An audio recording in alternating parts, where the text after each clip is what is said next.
Hello everyone and welcome. This is Bright Soul Collective Tarot and this is going to be another timeless pick a card reading.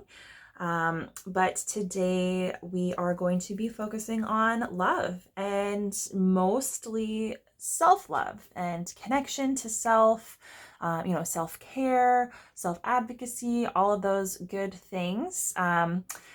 Because we are in the month of February, and whether you are a fan or not, inevitably February comes hand in hand with Valentine's Day.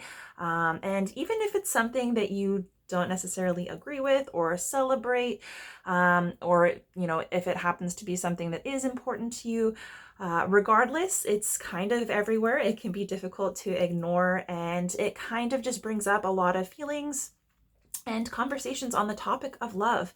And with that being said, a lot of those conversations, a lot of those energies can really be focused on romantic love, relationships, the pressure to connect or to express love, how we give and receive love in relationships, which is absolutely all well and fine. But I kind of thought, like, what better time than now to do a self-love reading, to focus on you, all of the wonderful things about you, your values, what you have to offer, to help you connect with all of that goodness and to feel, comfortable with yourself and kind of turning that love inward, because that really is the foundation of everything else. It sets the tone. Our relationship with ourselves sets the tone for our relationship with others. And, it really is the most beneficial and valuable place to turn our attention and to continue maintaining our attention, whether we are in a romantic relationship or not, because that obviously is reflected as well in all of our other relationships. So like I said, this is being recorded in February. We just had Valentine's Day pass, but this is a timeless reading. So whenever you happen to come across this video, whenever it stands out to you, the idea is that these messages will be relevant given your current situation. So even if you do happen to watch this reading and you come back, at another point in time, it's also an opportunity for you to select another pile based on what calls to you. So yeah, I just figured I have been thinking about doing a romantic love reading. I think that would be fun, but I did not want to do it until we've got a good, solid, empowering self-love reading out of the way, because that is really what's most important, and that relationship with yourself is the one that's going to be important no matter what. Like, you are your own best friend, best advocate. And yeah, so I'm hoping that this will be a really positive experience in helping you kind of either connect with or reconnect with the love that you deserve to give yourself. And so we're going to delve into a bunch of different aspects of that, but I will save that for the reading. So I've got 6 piles for you to choose from today, and we've got 2 oracle cards for each already pulled out. So we have the Work Your Light oracle, and then we have the Wisdom of the Oracle, I think. Yeah, Wisdom of the Oracle is this red card here. So 6 options. The first pile number 1, has this little black tourmaline. Pile number 2 is this rose quartz. Pile number 3 is this Chrysocolla. Pile number 4 is the Amethyst. Pile number 5 is this Labradorite heart. And pile number 6, we've got this clear quartz. Okay. All right, so now is a good time, if you feel you need it, to pause the video and just take some moment to center yourself and see which pile you feel most drawn to. I will include the timestamps for each pile in the description box below, so once you've made your selection, you can just scroll down and hit that link and it will take you right on over to your reading, and I will see you there. Hi there, pile one. If you chose this little black tourmaline, then this is going to be your reading. These will be your messages. And again, this is a timeless reading, so whenever you happen to come across this video, whether you watch it right when it's posted or you come across it later on, or even if you interact with it early and then come back to it at another time to watch it again, that is totally possible. So the messages are meant to be relevant given your current situation, and whatever you're currently going through and focusing on. And so in addition to that, as always, this reading is going to be general in nature. So not all of the messages that come through will pertain to your situation specifically. So I really do highly recommend you take anything and everything that resonates with you, hold on to anything that you feel might be helpful, and just simply leave the rest. And so with that said, this reading is going to be all about love, self-love, empowerment, helping you connect with your own value and self-worth, maybe giving you some pointers in terms of specific self-love practices. It's really kind of open-ended, so we're going to see what ends up coming up. But my hope is that it's going to be a positive reading for you all. So I've got your 2 oracle cards here already, and we will pull some tarot and finish off with some affirmations. So we'll get right into it. Your first your first oracle card is Yin. That's really pretty. And your second is Protection, and it says, call back your power, cut cords, soul retrieval. And those 2 cards actually go really nicely with the energy that I was kind of channeling to begin with before I started the reading. So I'm just going to pull your tarot right away, and then we'll get into a full read of the energy. All right, so your first card is the Fool. I really like that for your first, actually. Your second card is the 2 of Cups.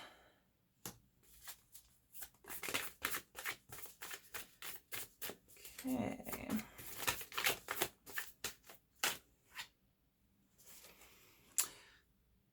Your third card is the Ace of Wands.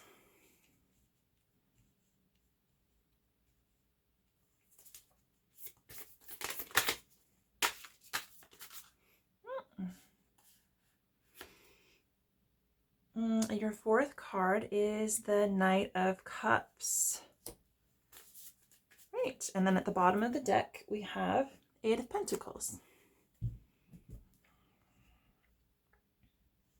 Okay. All right, pile 2. So this is actually kind of interesting energy, just kind of how this is all piecing together. So I will say that the energy that I was kind of feeling before I started this read, the first thing that came to mind and the thing that stood out the most to me was the term relationship chameleon. And so that is the kind of energy where there can be different things that kind of inform that type of behavior or that motivate it. But the idea is that you may be somebody who is really adaptable, like really able to easily adapt to the needs and the desires and the preferences of other people. It can even be behavioral. So it's kind of like the idea that when people are together for a long time, you know how they kind of start to mirror each other and they become more like one another. And that's just kind of a natural part of getting to know someone and spending a lot of time with someone on a regular basis. But with a relationship chameleon, there might be a little bit more absorbing the other person's kind of behaviors and desires and routine instead of like bringing your own into the dynamic and kind of it being like a two-way thing. And I'm not saying that you're necessarily in like unhealthy and unbalanced relationships. It just might be that you are a very loving, laid-back, easygoing person. You're able to really go with the flow. You don't mind either setting your needs aside in favor of someone else, or perhaps you don't have a lot in terms of preference or need for yourself, so it's really easy for you to cater to the people around you. So I do get that that's kind of that might be an energy that you're dealing with. And it could be something that you're aware of and that you're already kind of working on. It might be something that you're just becoming aware of now. And I don't get the sense that this is like a really negative kind of energy or it's impacting you really negatively. I just think that because this is all about self-love, like this is about who you are, what your strengths are, and what you have to offer, and how you can connect more deeply with yourself, right? And so this is very much about being willing to extend more love and kindness and energy towards yourself, like a self-love kind of energy. And so if you are somebody who is very, very giving, and that might just be your natural state, like you have a lot of love, you have a lot of understanding and compassion to give, and it's very, very easy for you to, take care of other people, you might not be as open to receiving that same kind of energy as you are to giving. And so the sense that I get is that it may be a bit of a comfort zone type thing, that because that's your wheelhouse and those are the interactions that you find yourself involved in, it's not necessarily that you may be feeling as though you need more, but it might not actually be a problem for you.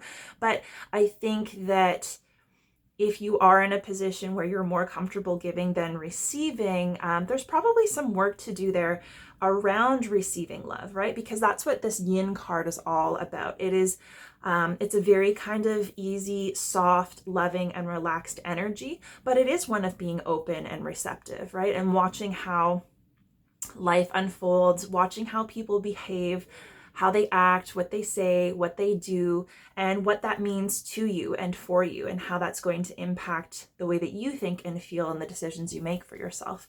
And so it is very much about being willing to kind of take a step back and not be the one taking action, not be the one necessarily pouring all of your energy into other people. And so it's kind of acknowledging that you do have a lot to offer. And I think that you are a very loving and compassionate person. Like I get the sense this comes really easily to you, whereas receiving doesn't. And maybe you don't prioritize receiving because you don't feel that you need as much as other people do. And that's all well and fine. But the thing is, like, you can get into dynamics where people take advantage of that kind of energy. But also in general, if we are in these dynamics where we're constantly giving and giving and giving, and we don't have any needs, or we don't voice our needs, or we're always kind of putting them on the back burner, then the people that are surrounding us kind of get accustomed to us being very low maintenance. And that just kind of impacts the level of awareness that we take up in their mind, or how willing they are to show up in the relationship. So it's also, it very much is highlighting the fact that this relationship with yourself and your willingness to focus your own love and energy on yourself and receive that sets the tone for your ability to receive love from other people. And you have a lot to give. And so it's important to recognize that giving is only half of the equation.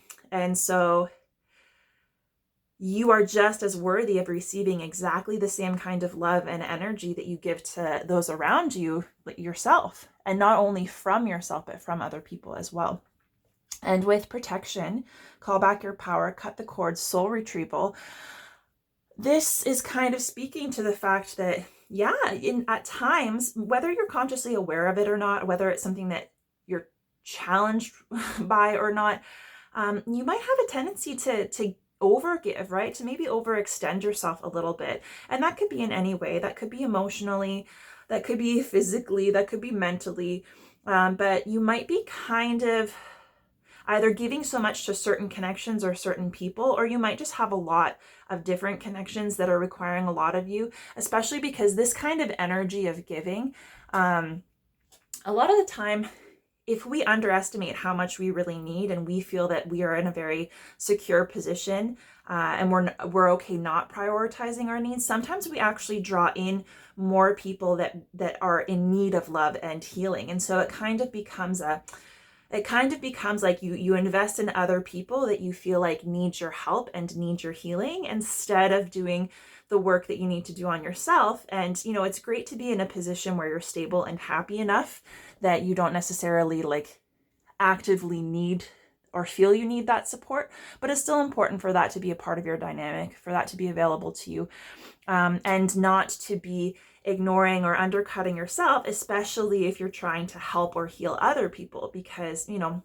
we're all responsible for ourselves and our own personal growth and development. And, you know, we can't change or fix anyone else. Ultimately, at the end of the day, no matter how much we love and support them, they have to make the changes themselves. And so that's just the same is true for us. And so your energy here is being the Fool, and it kind of goes really nicely with this yin energy, which is that very, you know, soft, being receptive, being open to see, you know, what kind of experiences you're going to have, allowing yourself to receive love, allowing yourself to receive insight, to connect to your intuition and your emotion, and just kind of not be, I don't want to say the aggressor, but not be the one taking action. Like, you know, it's like, you don't have to chase after people. You don't have to bomb them with love. You don't have to constantly be proving yourself and how loving you are and how much you're willing to give. It is totally, totally okay to scale back your giving. And in scaling back your giving, not from a place of pettiness or selfishness, and it really is not selfish at all, you know, to reserve some of your energy, call some of that back and turn that inward to yourself. That is pure, you know, self-love and self-care. That's the basis for all of our other interactions. But not only is that going to benefit you turning inward and giving yourself that love and attention, even if it means that you're drawing your power back and you're maybe setting some boundaries with certain people or certain relationships, but it also gives a little bit more space in your interactions with others for other people to step up and reciprocate, right?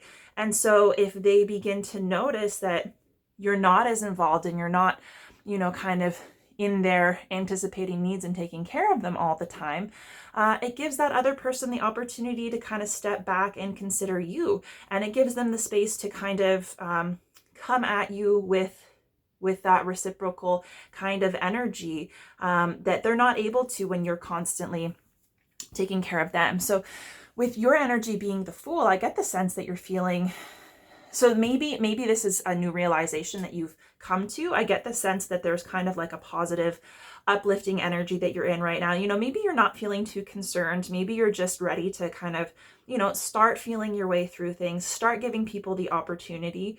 And this may not be conscious. This might not be, you're already in this energy, but you might be kind of coming into this energy. But it's kind of the opportunity to take a leap of faith, to step into something new, you know, to finish off your old cycles, you know, old relationships, old habits, and to start allowing new energy to come in with an open mind and trusting that you're going to be able to navigate, you know, with your heart. And I kind of get the sense that it's like maybe you're willing to release yourself from some of that responsibility of always being the one that is, you know, the most plugged in and the most giving, because even if you are doing it from a very, you know, genuine heart-centered place, it can be a lot. It's a lot of weight to carry. It's a lot of effort to be putting into things and people that are outside of yourself, and it can be really draining. So maybe you're ready to just kind of start, you know, receiving more. And your challenge to self-love is actually the Two of Cups, which is all about, you know, deep, emotionally fulfilling and connected relationships. This is about like two healthy, complete individuals coming together. So this can be about romantic relationships, friendships, any kind of deep partnership, soulmate bonds, but it is very much about like, you know, happy, fulfilled, equal and reciprocal relationships. And so the chances are that, you know, that has been your challenge, because if you are the one who is so loving and so giving, and I really do get the sense that it's coming from your a place of best intention, right? You're not trying to control or manipulate other people. You're not trying to have the upper hand in a relationship. I think that I really do get the sense that you're just a very loving, caring person. And because that comes so naturally to you and that is your comfort zone, it can be difficult to take a step back and not be overgiving, and to accept that you deserve to receive, but also to allow other people the opportunity to love you. And I think maybe that there's a little bit of fear that if you aren't the one who's constantly taking care of other people and giving to other people, that they're not going to see your value or your worth.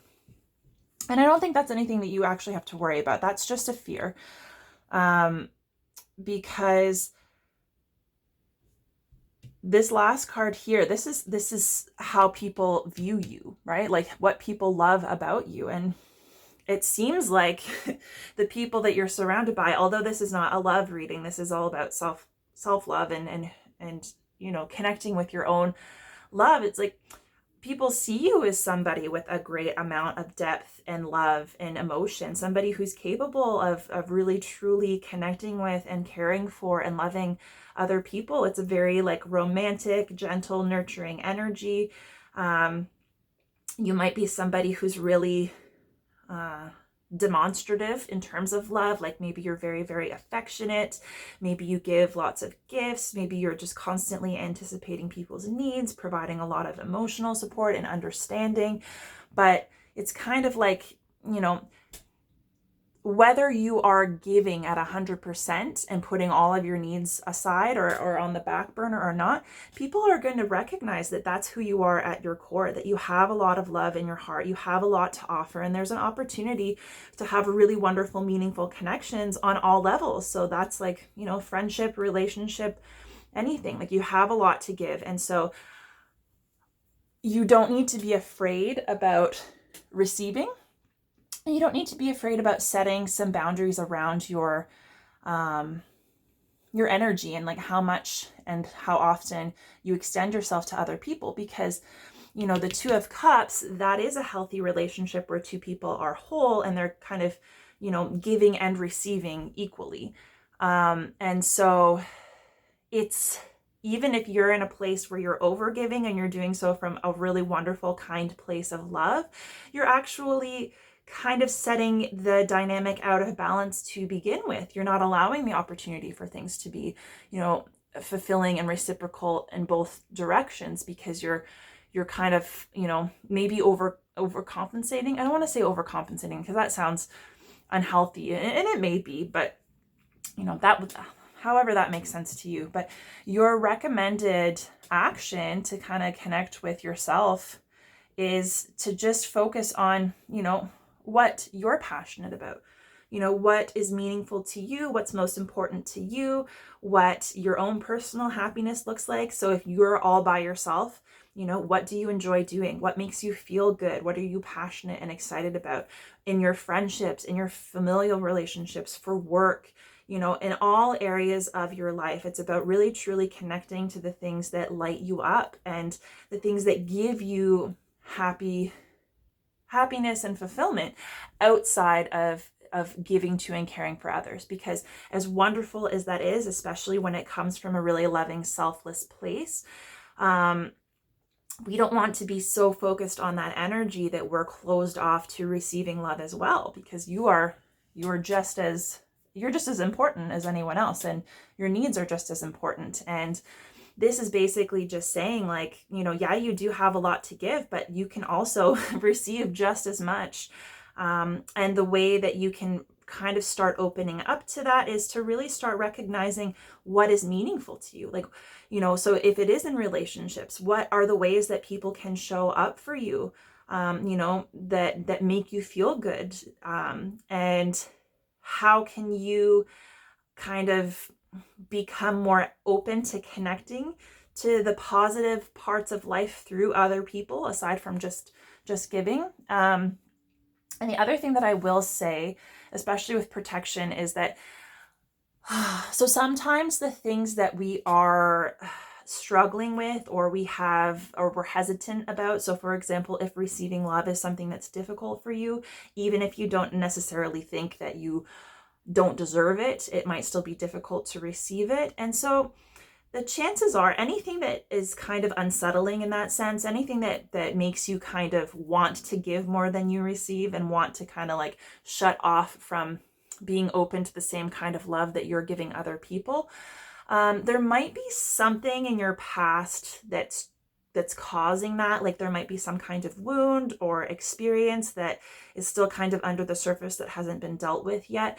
And so this might be a good time to really, while you are starting to connect to yourself and what makes you the happiest, what lights up your life, and the opportunities that are around you. Because if you've been focused mostly on loving and supporting and helping other people, and not necessarily focusing on what you want for yourself, to start taking the time to do that is opening up a world of possibility for a level of connection and, passion that you haven't tapped into yet. And so this is really all very, very positive. But there may be some like inner work that's done around setting those boundaries, and just whatever it is that's informing you being so focused on everyone else and their happiness and just kind of putting yours on the back burner. And I get a lot of like Libra energy from this reading. There's something about also like this yin energy. So I don't know if you identify with that at all, but yeah, I think that's it for your actual card reading. So I'm going to get you a couple of affirmations to finish things off.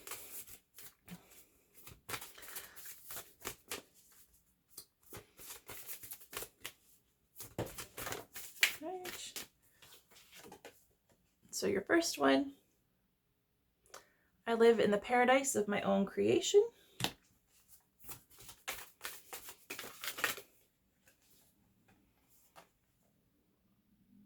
And I seek beauty everywhere I go, within everyone and everything I see.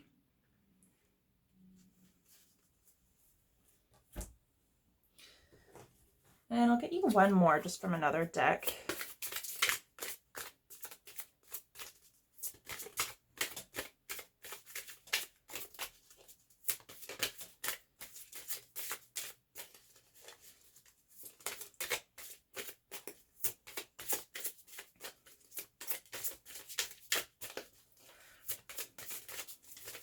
But I really do get the sense that, you have a lot of love to give. And I think that you're aware of that. And it's just about recognizing that like you are just as deserving of connecting with that. And taking that time for yourself is not going to take away from your ability to love and support other people at all. In fact, it's only going to help you have more to give, really.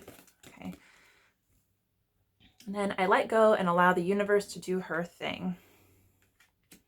So I think that's really nice. I live in the paradise of my own creation really kind of makes me think of this Ace of Wands energy, which is kind of like recognizing the opportunity for passion and happiness and fulfillment, and the ways that those can show up in your life. And then this also here, I seek beauty everywhere I go, within everyone and everything I see. That's also like a very Knight of Cups kind of energy. It's, being willing to see the beauty in life and appreciate that, and the people around you as well.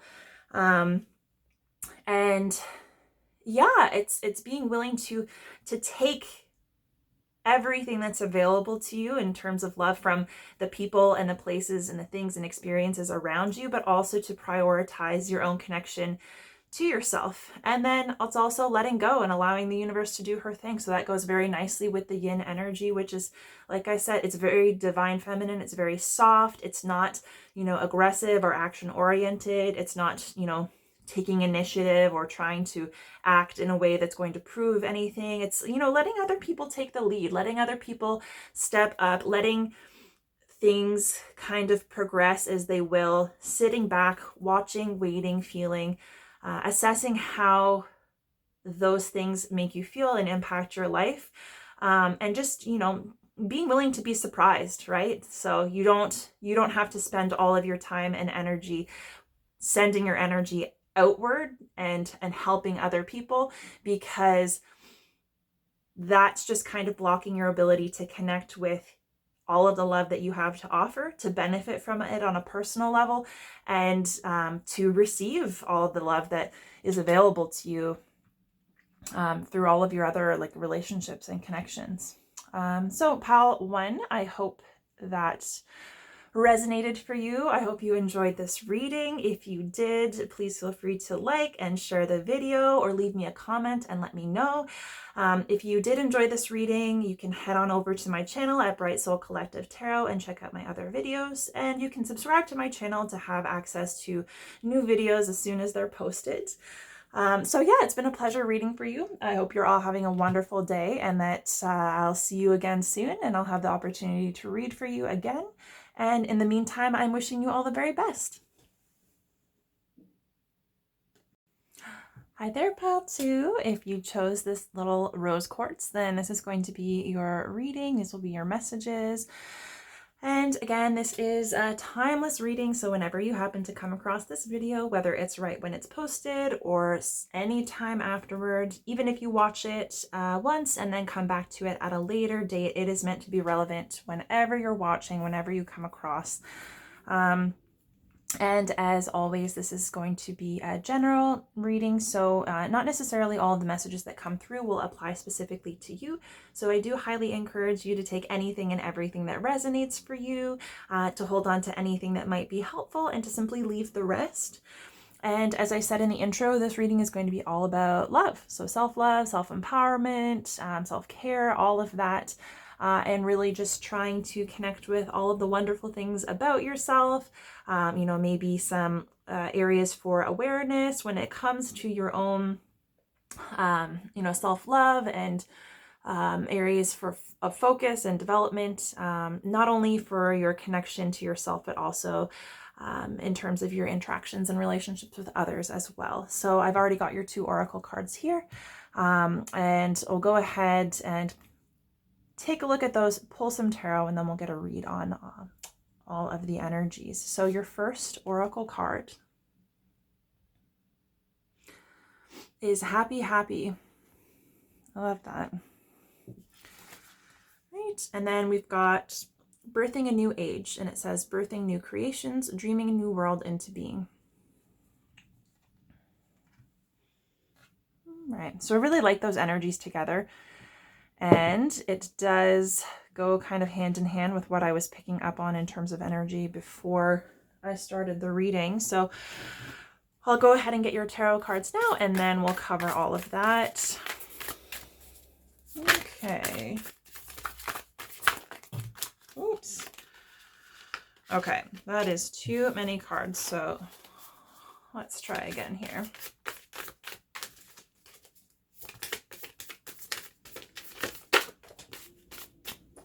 Your first card is the Emperor.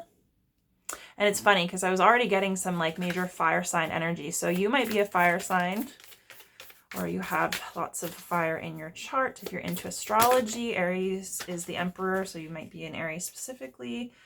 Your second card is the 7 of Cups. Right.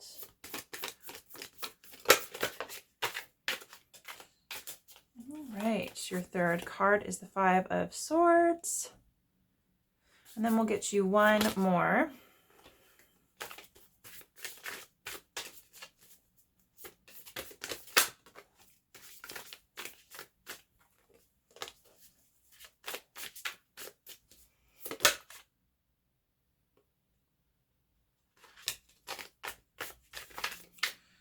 Got a couple that have wanted to jump out but aren't quite flipping over. So let's see if we can just get you one more tarot card to round this out.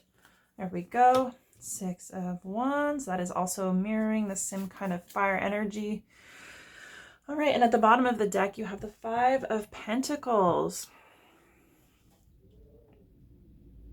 I also really love how this kind of, these images mirror each other. Like this woman standing here with her arms up, and like the light is kind of shining down on her, but then also here it looks like she's kind of channeling information. So I really kind of think that's cool that those came out together. So pile 2. The vibe that I got before I actually started this reading is kind of like the idea of living your best life. So I don't know if you are currently in a spot where you're living your best life, or if it's something that you've really been trying to move toward, to be empowered, to be happier, to like work on your mood, your outlook, to connect with more joy and happiness, instead of focusing on struggle. But that really is the kind of the impression that I get, is that you're really trying to focus on the things that are most meaningful, the things that are going to help you to stay happy. So even if you are dealing with challenge or struggle, that you're able to kind of maintain a base level of happiness or contentment to kind of carry you through whatever comes your way. And quite often that comes from going through difficult or challenging experiences, or maybe kind of feeling maybe put down in the past. The sense that I got is that even if you haven't been, so this like this happy card, even if you haven't been outwardly expressing a huge amount of joy and happiness, maybe it isn't something that you have necessarily connected to as much as you would like to, or expressed as much as you would like to. I do think that this is kind of who you are at your core, and this is what you've valued the most. It's what you've wanted the most. And I think that although this is a self-love reading, I think that in your relationships and interactions with other people, whether that's family or friends, acquaintances, whether it's romantic relationships, I kind of get the feeling that you haven't necessarily been connecting with other people who are in that space or in that energy. And so maybe you're kind of, I don't know if maybe that's why you're trying to focus a little bit more on yourself now and getting yourself to that space, because you haven't been connecting. Or it could be that you felt kind of dampened by the people around you because no one else quite connects with life the way that you want to. And it might even be that in the times that you are most happy and joyful, and you try to kind of really connect with that very positive outlook, and really just, being willing to enjoy life and to have gratitude for your experiences, that maybe the people around you are a little bit more on the pessimistic side. Maybe they don't support that. Maybe your ability to kind of connect with that naturally triggers something in them, and they kind of, try to dim your shine.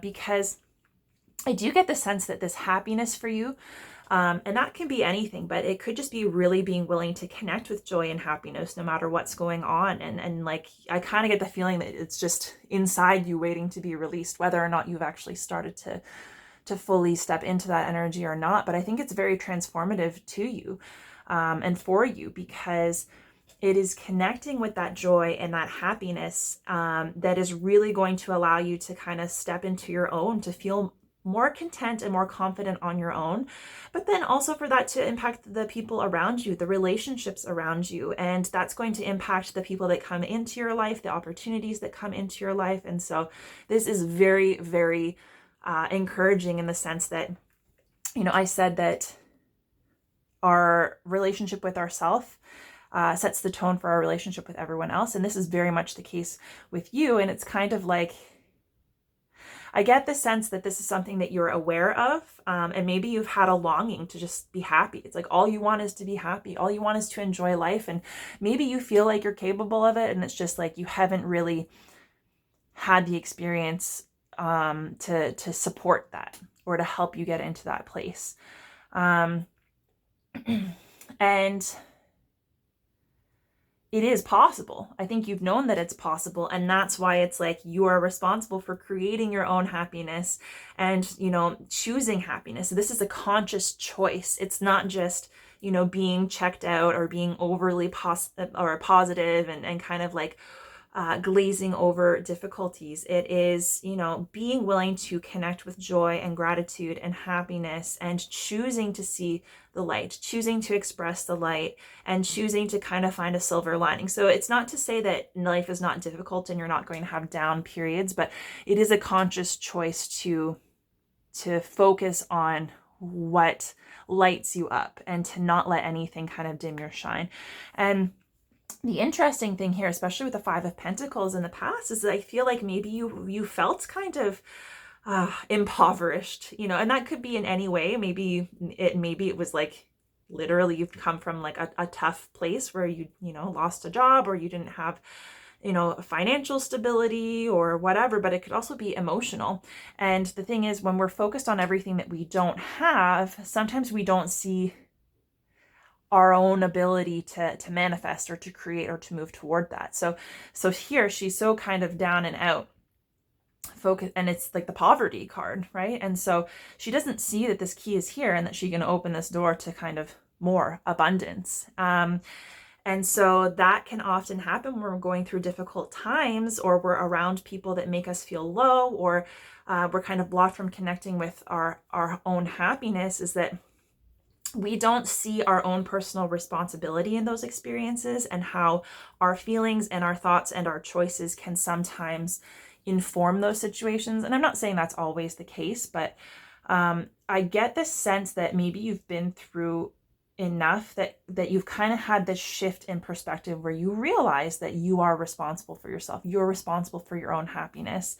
And that, regardless of what kind of circumstances life throws at you and what you encounter with other people, that, at the end of the day, you do still have the choice to decide what you're going to focus on, what you're going to take from any given situation, and how you're going to move forward. And this is about knowing that you can create something better, and knowing that feeling that you have inside, that there's something more and that you want to connect with happiness, that is possible. And that's going to open up a whole lot of doors for you. And the Emperor being here in your current energy really kind of supports that, because, the Emperor is a boss. It's like a very strong, dominant kind of energy.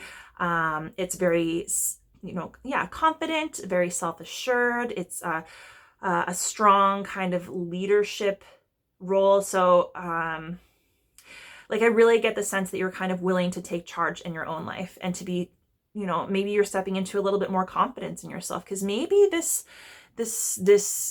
acknowledgement that you have the key is within you, really kind of did open up this door. And now you're kind of stepping into this new energy where you're like, all right, well, I can handle whatever comes my way.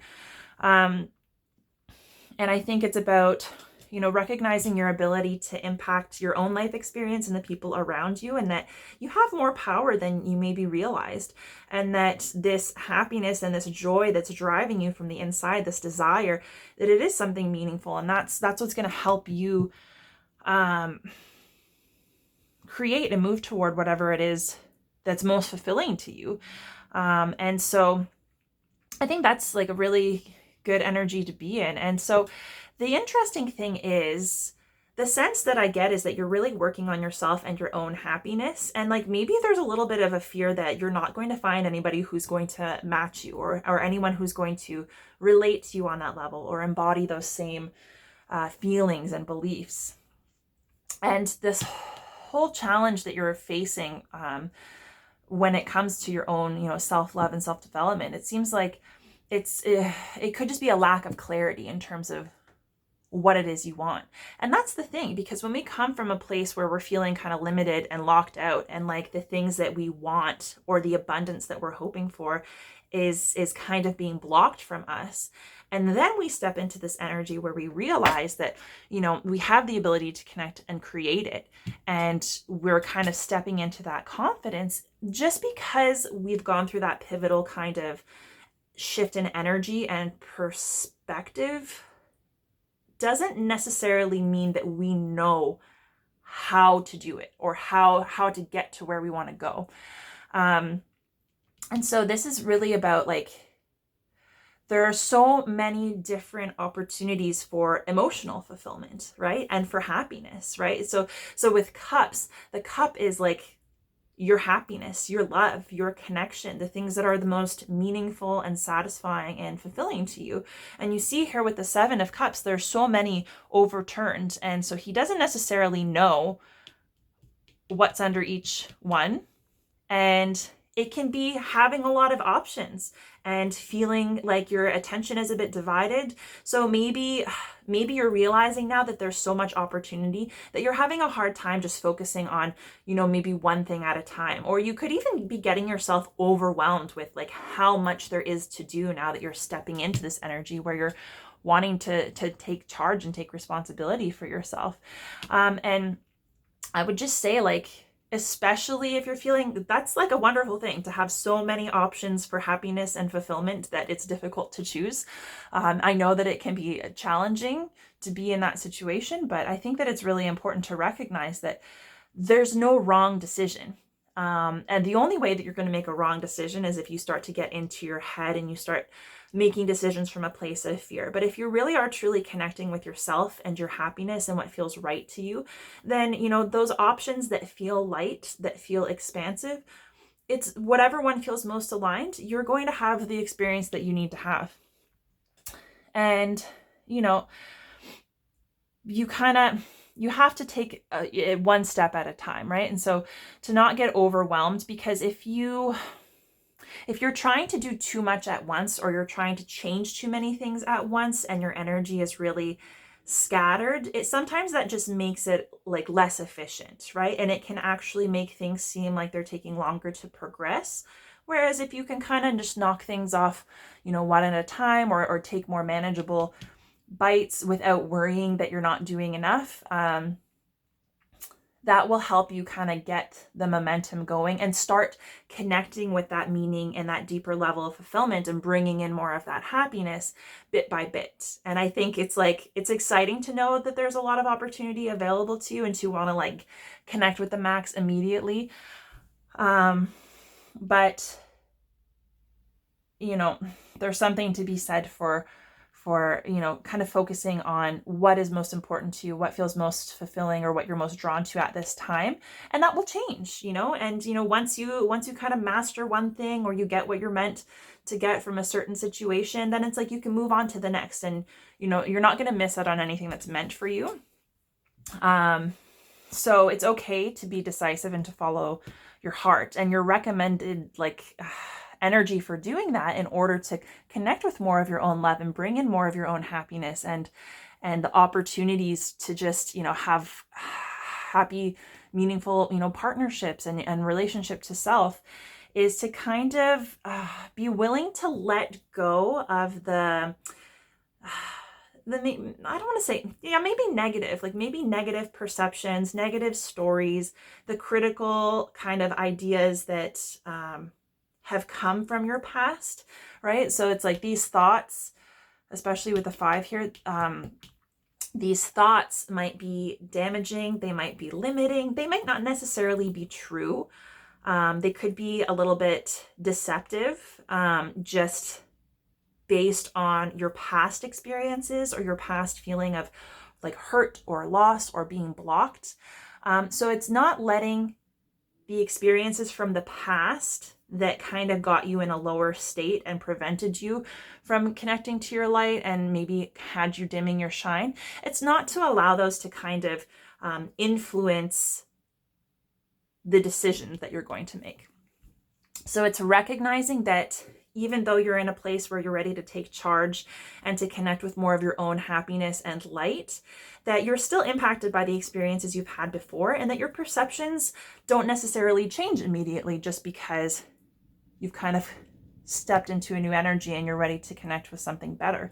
Because you do have to make those conscious choices and bring that down into your reality. And so it's recognizing that, you know, your thoughts are very powerful, and they're not necessarily always true, right? So they're informed by your past experiences. They're informed by your feelings and your fears and any like insecurities. And so it's to recognize that it's okay to connect with your heart. It's okay to connect with love and joy and fulfillment and the things that feel most meaningful to you. And you don't have to overanalyze or talk yourself out of things, especially if it's something that feels really good and meaningful to you. It's being aware of what your mind is telling you. And any time that you get kind of caught up in your thoughts, or maybe you're starting to feel down, your energy is kind of being brought down, and you're really kind of doubting whether you're making the right decision, it's just important to be aware of what thoughts are you thinking, and trying to kind of get to the bottom of what might be informing those thoughts. Is that really what's true? Is that really likely to happen? Or is that just kind of something residual from your past that might prevent you from choosing your happiness and connecting with that possibility, right? Because we can be hardwired to make the same kind of choices or decisions, even if they're not best for us. So if you're really in this place where you're trying to transform your own experience, you can't necessarily trust your mind and your perceptions, because you're still carrying that old energy with you. And it takes being consciously aware of what you want to connect with and what you want to do, and allowing yourself to make those different decisions for your own betterment in order to kind of close out that old energy that was not necessarily helpful, or that might keep you stuck in a place of lack, or feeling like, you know, you just can't get to where you want to get. And I think that because this is very self-focused, if at all there is a concern, that you're not going to find people who are, you know, as happy as you, people who are as willing to kind of take charge of their happiness, take responsibility for making decisions that are going to take them in a more desirable direction. That it's really just focusing on yourself first, focusing on getting yourself into that energy, connecting with it, enjoying it, and embodying it. And that is going to shift everything for you. And it's, you know, not being afraid to step into something new for yourself, because any fear that you have around your connections with others is just going to keep you from connecting with what you need to for yourself. So it's like, you do the work for yourself first, and don't worry about other people, because the Six of Wands is coming out for how people view you, how people feel about you, you know, what people love about you, what you have to offer. And that is that it seems like you are like a bright light, you know, you garner people's attention. They want to listen to you. They want to be around you. They appreciate you know, your passion and your enthusiasm and your happiness. They see you as a star. They celebrate you. And so to be willing to fully step into that light and to focus your energy on really connecting with that to its maximum potential and doing the healing work required, it's only going to amplify that. So people are already drawn to you.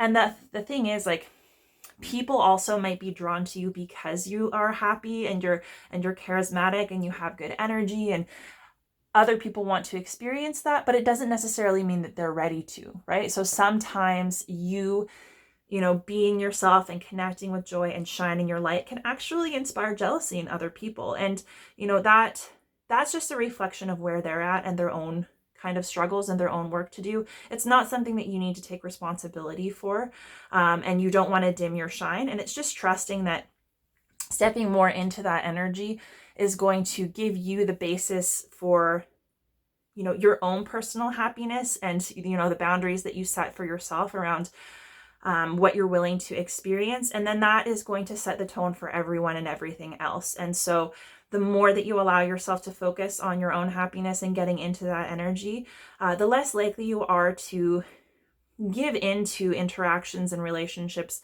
with other people that are threatened by your happiness, or that are trying to make you, you know, dim your shine in order for them to feel more comfortable. And then the more you're going to be drawing in people that either are matching your energy or are kind of feeding into it because they appreciate what you have to offer, and you're setting the example for them. Because that's it too. It's not just you in the end.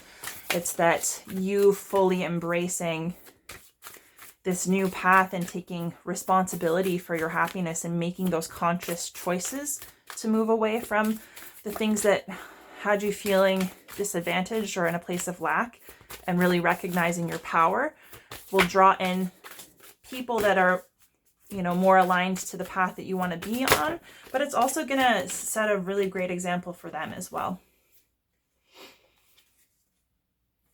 Okay. I release all negative thoughts of the past and all worries about the future. I love that. That goes so well with this Five of Swords. So well with this Five of Swords. It's just being willing to let go of those old stories that kept you in that energy, because if it wasn't good enough for you and you weren't happy then, you know, there's no sense holding on to it, and there's no sense projecting that into your future, especially when you have all of these opportunities and you can create something that makes you happy. And I do not have to prove myself to anyone. And that's very true. People see your light and they are drawn to you. And, you know, you don't have to worry about what they think. You don't have to worry about dimming or being small to fit in or to be acceptable, because, you know, focusing on yourself is going to get you to where you want to go, and that will attract the people who see you for the star that you are. My gosh, that was an explosion of cards. So we'll give you this one. I am ready to receive love. There you go. That's what it's all about. Happiness and love go hand in hand. And so allowing yourself to connect with that and to choose that for yourself, and being willing to receive, because that's what she is. She's receiving here, here, and here, and here. It's love, it's attention, it's your own love and attention, and putting the effort into the things that are the most important to you, and then seeing how that can really beautifully shape your entire experience. So pile 2, that is your reading. I hope this was helpful. I hope it resonated for you. If you did enjoy, please feel free to like and share this video or leave me a comment. That would be great. If you did enjoy this reading, you can head over to my channel at Bright Soul Collective Tarot and check out some of my other readings, and subscribe to my channel to have access to my new videos as soon as they're posted. But it was a pleasure reading for you. I hope that this was helpful. I hope that you're having a great day. And I very much look forward to the opportunity to read for you again in the future. And in the meantime, I'm wishing you all the best. Hi there, pile 3. If you chose this little Chrysocolla, then this is going to be your reading. These will be your messages. And again, this is a timeless reading. So whenever you happen to come across this video, whether it's right after it's posted or any time after that, even if you watch it initially and come back to choose another pile at another time, this is meant to be relevant whenever these messages find you, whenever you decide to watch. And then, as always, this reading will be general in nature, so not all of the messages that come through will necessarily pertain to you specifically. So I highly recommend you take anything and everything that resonates for you, be willing to take anything that might be helpful, and then just simply release the rest. And so, yeah, this is going to be a love reading. So all about self-love, self-care, you know, self-advocacy, empowerment, and my hope is to just help you to kind of connect to all of the wonderful, beautiful things about you and that you have to offer, maybe acknowledging any blocks that you might be facing, and anything that will really kind of help you connect with yourself on a deeper level, not only for you and your relationship to yourself, but also and how that will, you know, impact and be reflected in your other relationships as well. So I already have your 2 oracle cards here. So we'll pull those out, we'll get some tarot, and I will give you a general kind of read on these energies. So your first oracle card is TikTok. And your second one, Sisterhood of the Rose, which says beauty and devotion, priestess, mystic, teacher. Right, and yet again, the oracle cards already are very much aligning with the energy that I was kind of picking up before I started the read. So we'll get you your tarot cards and then I'll read everything together. So let's see for pile 3. Right, your first card is the 2 of Wands.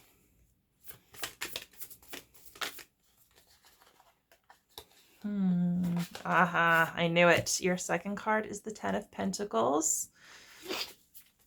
Okay.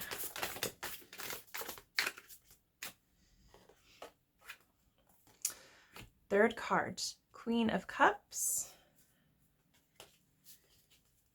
Right, and let's see. Let's get one more card for you, pile 3.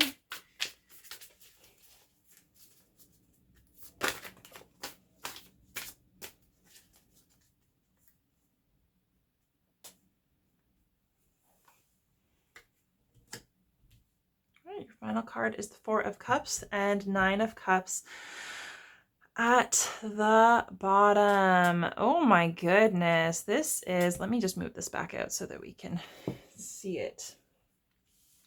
Goodness, pile 3. This is a lot. Are you guys a little overwhelmed? A little overwhelmed in the search for emotional fulfillment?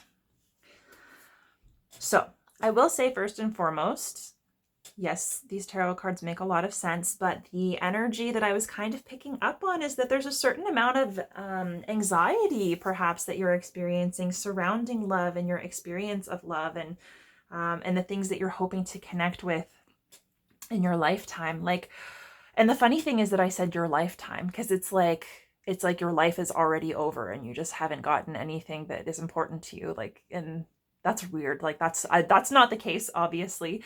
But I kind of get the sense that you're focused on timing a lot and the idea that it's possible for you to miss out on, you know, the joy and the happiness and the fulfillment that you so desire. Maybe you already feel like you've missed out, or you've missed your opportunity, or it's too late. I do get a lot of worry and anxiety, and the sense that you might, there's no swords here, but I do get the sense that, you know, you might be overthinking or really getting into your feelings about how things can happen, and if they haven't happened already, how they will happen before it's too late. And maybe you're setting a lot of conditions and timelines on your own personal success and your experience of love within your life. And with that, it's really interesting because I get kind of like a divided energy. So maybe that's what this Two of Wands is about in your current energy. But I kind of get the sense that, like, in a certain sense, I think you understand how important you are and your relationship to self, your opinions about yourself, your feelings about yourself, your own self-care, you know, so taking care of yourself, mind, body, and soul. I think that you understand that that's really an important thing to do, and that does set the foundation for everything else. But at the same time, as much as you understand it, I kind of feel like you're undercutting how important it is, because maybe you're afraid that taking the time to focus on doing what you need to do for yourself to love and accept yourself, and, you know, having standards in terms of what you're looking for, because I do get the sense this is in a romantic sense, and like family and so on, but it can also just be in general, like fulfillment in love just in your life. So whether you already have a significant other, whether you're trying to call them in, whether it's just about relationships with friends and family, but yeah, I kind of get this feeling like you're afraid that doing that for yourself, focusing on yourself and getting yourself into a good, solid place where you're really ready to experience the depth of success and to set boundaries and to have kind of standards for yourself, that is going to keep you from connecting with the opportunity. And the interesting thing is that what I would say with, especially because that's very true with TikTok being here, it's basically saying that your ideas of time and timelines and, you know, maybe being in a rush for things to happen, maybe questioning how things can possibly happen, your concepts about time are deceiving you, right? So they're a little bit limiting. And I think that they're maybe inspiring fear that's keeping you from fully connecting with the self-love that you need to in order to get to wherever it is that you want to go and experience whatever it is that you're hoping to bring into your life. I get the sense that it's a family, or like abundance in terms of, you know, connection with family, or, you know, stability, a house, a home, you know, because this is it. Like this, to me, this card is, you know, the white picket fence and the loving marriage and like the 2.5 kids and the dog and, you know, financial stability and happiness and all that. This is what that is. And so that doesn't have to be it for you. And obviously that level of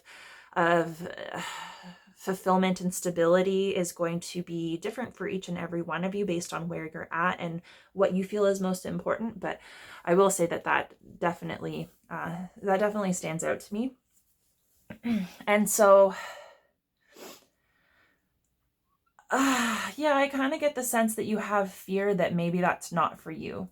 I think you have fear that it's something that you want. It's something that you're aware of. It's something that you're focused on. It's something that you feel like there needs to be a timeline on in order for it to happen for you. And I get the sense that you're afraid that you might not be able to have it. And I just need to reassure you that obviously I can't tell you how your life is going to go and how it's going to unfold and exactly what you're going to get. And even if I could, that wouldn't matter because, you know, you have free will and you need to make decisions for yourself and to follow your heart and do what's best for you. But I will say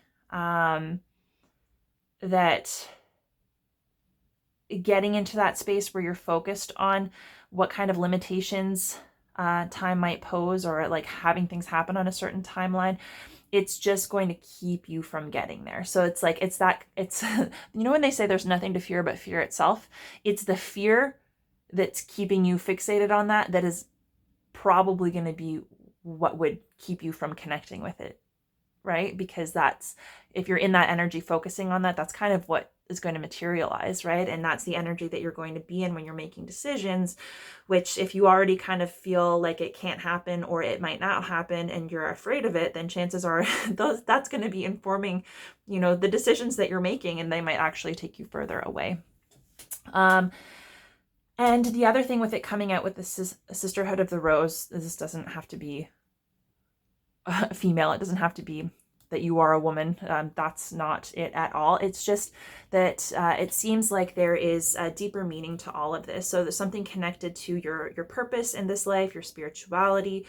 I kind of get the sense that whatever it is that you're going through, whatever struggle you're facing or uncertainty you have around your own connection to yourself and pouring into yourself and filling your own cup first, it really has to do with like helping you come to a greater level of awareness and understanding. Like it could be on a spiritual level if that's something that you're interested in, but you know, it's being able to connect with your own love and joy and your purpose, and recognizing that, you know, family, love, relationships, all of those things that we want and that are important to us, they can show up in our lives in different ways. You know, it doesn't have to be that standard white picket fence house, 2.5 kids. Like, you know, it looks different for all of us, and there are so many opportunities to connect with joy. So for example, if you're for example, kids, you may want to have your own kids. And you know, maybe what ends up happening is that you don't have your own children, but you might come across somebody who's really wonderful, that is just everything you ever wanted, and they already have kids and you're a step parent. And maybe in your head, that's not something that you want, and you feel like you're being cheated out of what's most important to you. But, you know, there still is the opportunity for you to really have that same depth of experience and to connect. And it's just about consciously choosing to be happy and to connect with things that are meaningful, and not to limit yourself in terms of exactly what that looks like and exactly what timeline would inform that. Because, you know, however life unfolds, it's kind of the way that it's meant to. It's trusting that things happen the way they're meant to for you. Things happen in divine timing. The things that are meant for you and that are in your highest good and your best interest, you're not going to miss out on them. It's just you don't necessarily know how those are going to materialize in your life. And so it's about being open-minded and trusting the flow of life, trusting the timing of things. Not getting too much in your head and not getting into too much anxiety about it. And so the Two of Wands here also means that, like, right now you kind of have a choice, and that is very much, you can stay in the comfort zone doing what you've always done, or you can kind of step out into the unknown, into some new energy, try some new things, and try to connect with something that makes you feel excited, something that feels aligned, something that feels passionate. So this could just be a basic decision to step away from trying to over plan or putting a lot of stress on yourself in terms of timeline, and really just allowing yourself to step into the moment. Step into the moment, focus on your self-love, focus on your self-care, focus on really, really getting yourself to a point, because to a point where you're happy and stable. Because if what you really want is a family, for example, or that like depth of connection with a soulmate or a life partner, you kind of have to be in the right position to receive that energy when it comes up. So not only to recognize the potential for it if you were to meet someone, but also to be able to show up in that relationship and engage in such a way that you are able to that you're able to turn that into something, that you're able to manifest your dreams. Because the Nine of Cups at the bottom of the deck tells me that you're coming from this place where you've kind of started to focus. You've been daydreaming about your future and your happiness and your emotional fulfillment and what that might look like. And I think that you have allowed yourself to kind of, build and dream this ideal vision of your happiest future. And maybe you're in a position now where it's time to start trying to take steps toward that, or try to align with that energy and the feelings that are going to bring that into your experience. And that could be also this Two of Wands. It's, if you want to connect with your dreams, then you kind of have to step out of the comfort zone, especially if the comfort zone is very fixated on, a linear timeline that is kind of limited in terms of what opportunity you have to connect, right? Because, for example, if you say like, I only have, this many years left to find the person, that's not true. And it's about investigating why you're putting that pressure on yourself, what those timelines are really about. And if that really is true, right? Like why are you putting those limitations on yourself? What kind of fears or thoughts or feelings are informing that? And, is it healthy, or is it part of the self-love that you need to kind of keep focusing on? So I kind of sense that you have some frustration that maybe you have been trying to get into this place and you have been focusing on it. And it's like, okay, well, I'm doing it. I'm taking care of myself. I'm taking care of my body, my mind, my emotions. I'm trying to like connect with my dreams, and it's just not happening. Like, why? It should be happening by now. And it's not necessarily something that can be planned or structured, right? It's something that you need to connect with on a heart level, and you need to kind of experience in the moment, and you need to trust. You need to trust in the unfolding of your life and how things go. You need to trust that there's, a bigger purpose to all of this, that you're having the experiences that you're meant to, and to be willing to be shaped from it instead of trying to kind of exert your will and make things happen. Because the more that you try to focus on how things should go and what timing, the more kind of closed off you become to the opportunities that are around you. And the more closed off you become, the more limited you feel in terms of what's available to you, which in turn informs further fear and limitation. And like I said, might actually be taking you away from what it is that you desire. So if you can connect with the belief that, it is available to you, and all of these meaningful, wonderful things that you want to experience will come into your life. It might not be in the way that you're expecting them to, but it's just being open and trusting that, that is a part of your highest good. And, if you have been trying and it's not materialized yet, it's not that, it's not meant for you, and it's not that it will never manifest for you. It's just that now isn't the right time. And that's not necessarily something that you can control, but the only thing that you can do is to be open to that lesson, and to be doing things differently. And like, maybe there is still something to be learned. Like, maybe this wonderful love that you're trying to, this isn't a love reading, but this does have a lot to do with your feelings about yourself.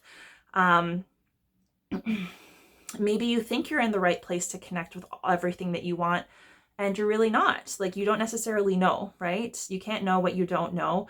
And so you kind of have to trust that you can keep showing up and having the necessary experiences. And if you keep an open mind and you don't limit yourself with fear and anxiety and focusing on a timeline, then you will learn and you will grow. And that is going to take you closer to connecting to yourself and your own love and your own emotional stability, so that you are in a place to really, truly appreciate and show up in the right energy. Because the 10 of Pentacles, this happily ever after, this family life, this fulfillment and abundance, that's your block right now. So maybe you're fixating on it too much. Maybe you're putting too much pressure on it. Maybe you have, too strict of an idea of exactly what it is. And maybe you've committed yourself to a dream that feels impossible to achieve, because if you were going to achieve it in exactly the way that you wanted to, you would have had to, started like 5 years ago or something, right? So it's like maybe the expectations that you're setting around it are not realistic.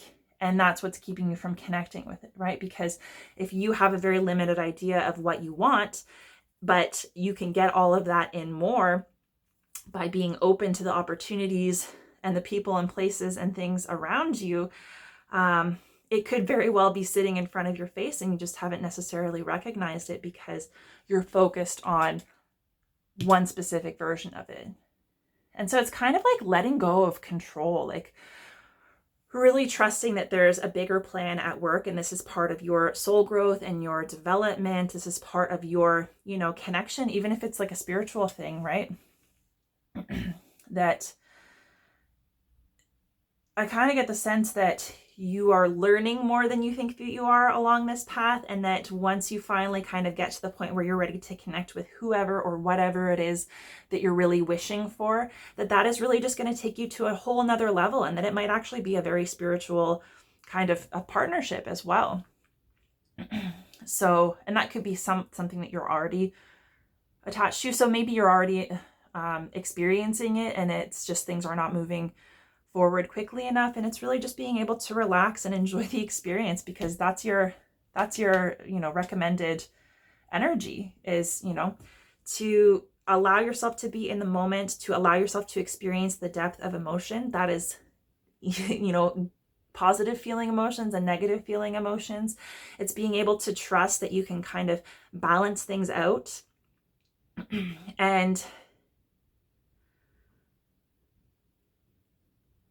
to experience your emotions and to share your emotions without being completely swept away in one way or the other.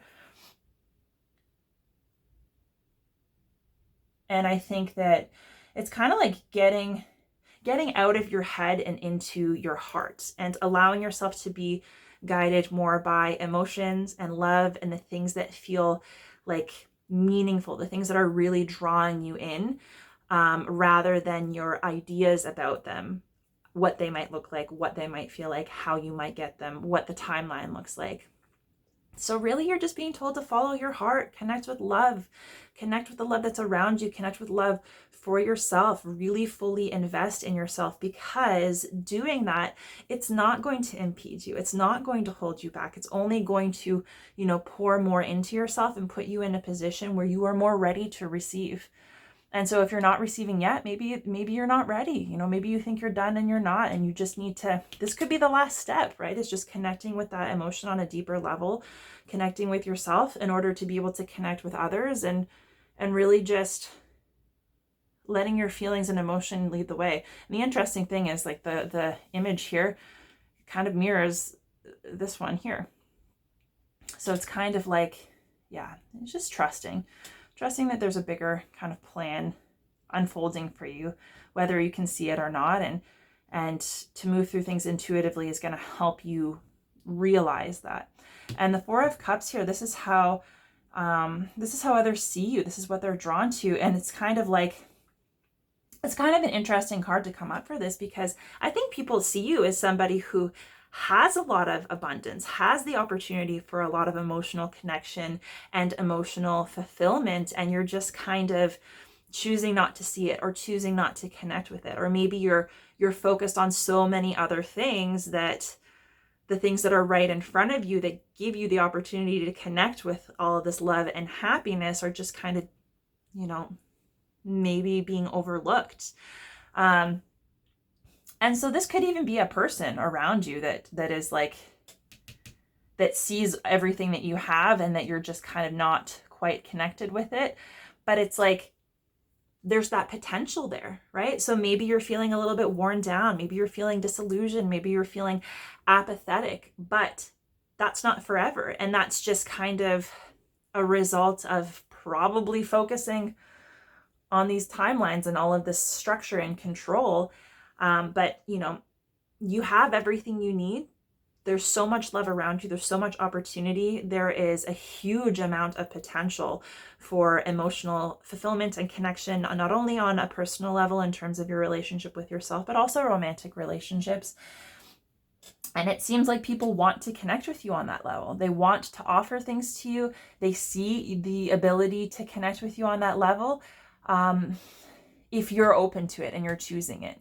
You know, so I think that if this is a romantic thing, and again, it could just be friendships or, you know, any other way that love is showing up in your life, but it could be that there's a lot of energy coming in. Like there are a lot of people trying to love you, trying to connect with you, and maybe they're just not meeting this kind of structure or this very, very specific image you've laid out for yourself, and you've committed yourself to this idea that might not be feasible for you right now. And so you're not actually allowing yourself to connect to the things that are going to be most emotionally fulfilling, or the things that already are. So I don't know, this is a very interesting reading. I'd be very curious to see what's going on with you all, but I'll get you a couple of affirmations just to finish things off.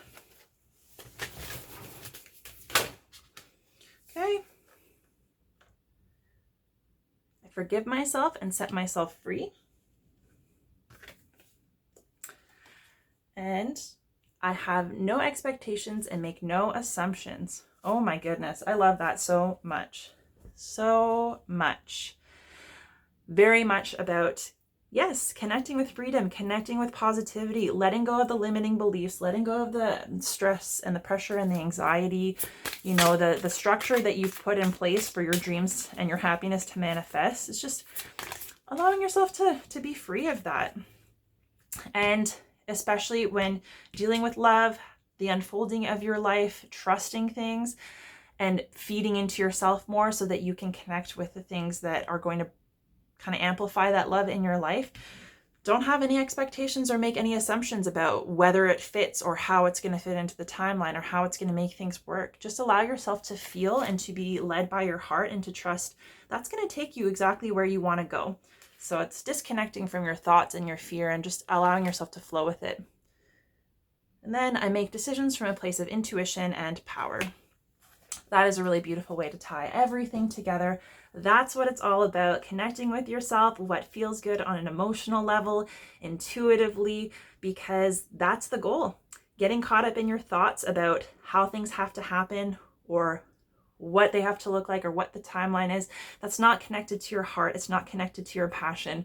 It's not connected to anything that is making you feel good or connecting you with love. And so it's really hard for that to manifest into something that's going to be meaningful on that level. So you connect with yourself, pour into yourself, trust that things will unfold in the right timing and that you have everything that you need to connect with that love and happiness and bring it into your experience. And, you know, let go of this attachment to time and structure, because if anything, that's probably just keeping you in a place where you're feeling limited and maybe a bit discouraged. And, you know, it's here waiting for you. You just kind of have to be open to experiencing it and choosing it. And I think that you can absolutely get there. So pile 3, those are your messages. I'm going to leave your reading here. I hope this was helpful and you enjoyed.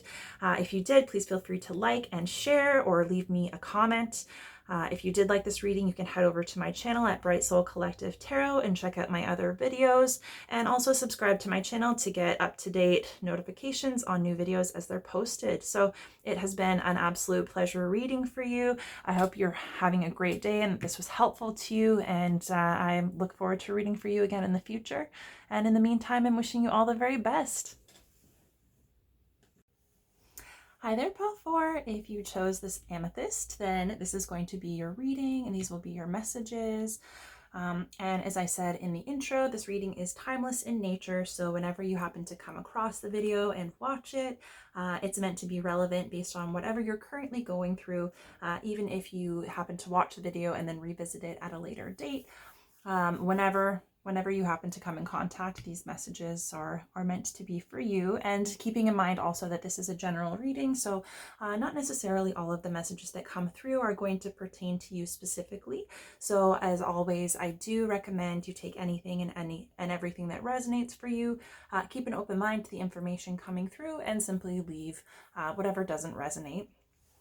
And yeah, so this is going to be all about love, like self-love, empowerment, helping you, I guess, kind of connect to all of the really wonderful things about you, anything that might be standing in your way from loving yourself, and maybe in turn it could be standing in the way of your relationships and how you're showing up in the world. So yeah, so my hope is that we'll connect you with some encouraging information to help you connect more with love for yourself, and that is going to reflect in your other relationships and your experiences in the world around you. So I've got your 2 oracle cards here that we've already selected. So we'll take a look at those first and then pull some tarot, and we'll finish off with some affirmations for you.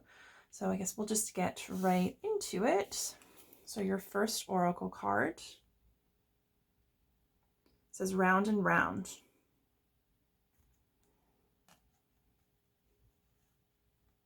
And your second says trust the niggle, and it says, what is the niggling feeling trying to tell you?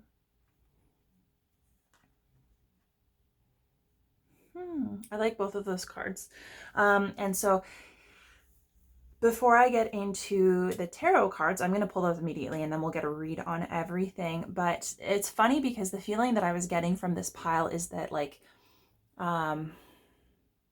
there might be like a sense of kind of like running into the same problems, the same types of barriers, the same types of challenging situations, maybe feeling a little bit discouraged because you might be wanting to, change and shift things for the better, and it just kind of feels like they're not quite there yet, or maybe you're kind of on your way there, but there's still, still some like repetitive energy that's coming up that maybe you're just having a hard time like either getting through or completely releasing.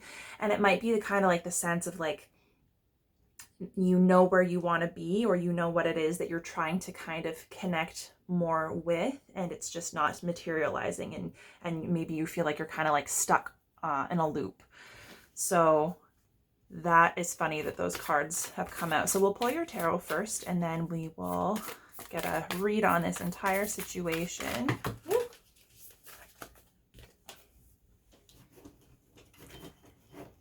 Okay. So your first card is the 10 of Cups. Let's see. Oh, that one came out quickly. Your second card is the Knight of Pentacles. Lots of pentacles here already. All right, let's see. Your third card is the 3 of Wands. And we'll get one more for you.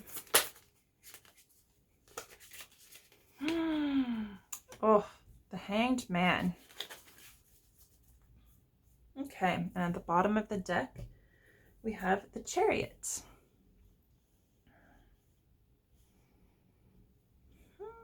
Okay.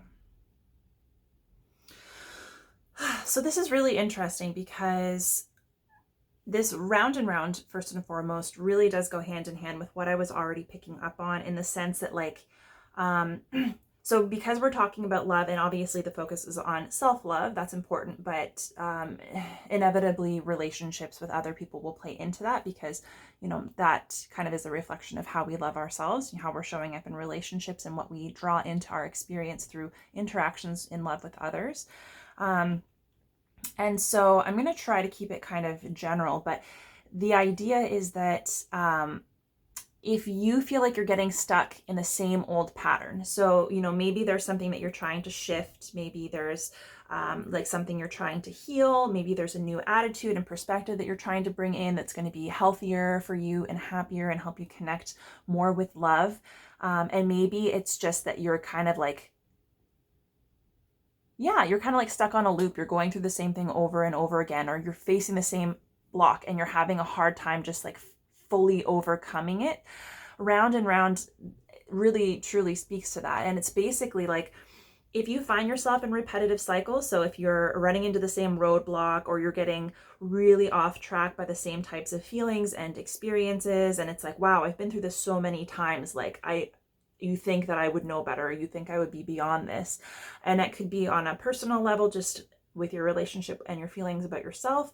It can also be in relationships, in terms of like drawing the same types of people with the same types of attitude, the same patterns of behavior, like seeing things unfold in similar ways. Even if it's like dating, it's like maybe you're running into the same types of people and like the same kind of problems, like getting in the way of connection. It could be anything like that. But basically the core of the message is that if you are finding yourself in those repetitive cycles, it's to know that like that's a normal part of life, right? Like we do often run into the same problem over and over and over again when it's being come up to, well, when it's coming up to be released and healed. And there's a lesson in there that needs to be learned.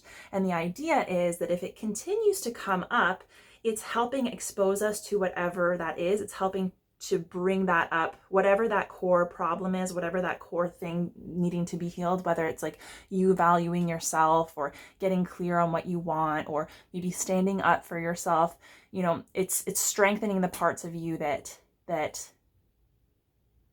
are going to be most beneficial for you moving forward.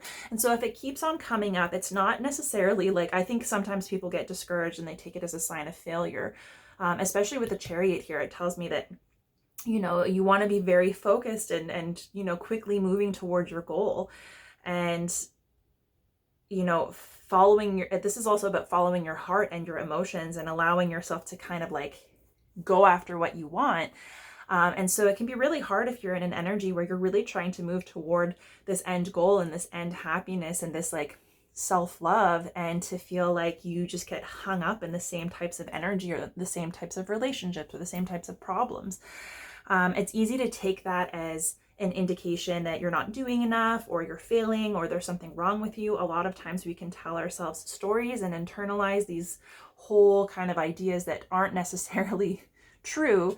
And usually it's just that, you know, there is something to be learned, and every now and then we'll have an experience where we learn immediately and that changes us, and we just kind of move on from that point and take what we've learned and apply that moving forward. But, you know, not every life circumstance is it's easy and straightforward. You know, sometimes it takes time to learn how to master a certain type of energy or overcome a certain type of roadblock, especially with self-love, right? Especially learning how to love and accept ourselves, learning not to, you know, be overly critical, or to, you know, try to be logical and practical over emotional, and then deny our inner experience, because that has just as much to teach us as like how that is reflected outwardly in the physical world. So whatever it is for you that you're feeling kind of like stuck in the repetitive cycle that's hard to break, it's just, you know, you're learning, you're in the process of learning. You need to have these experiences in order to fully kind of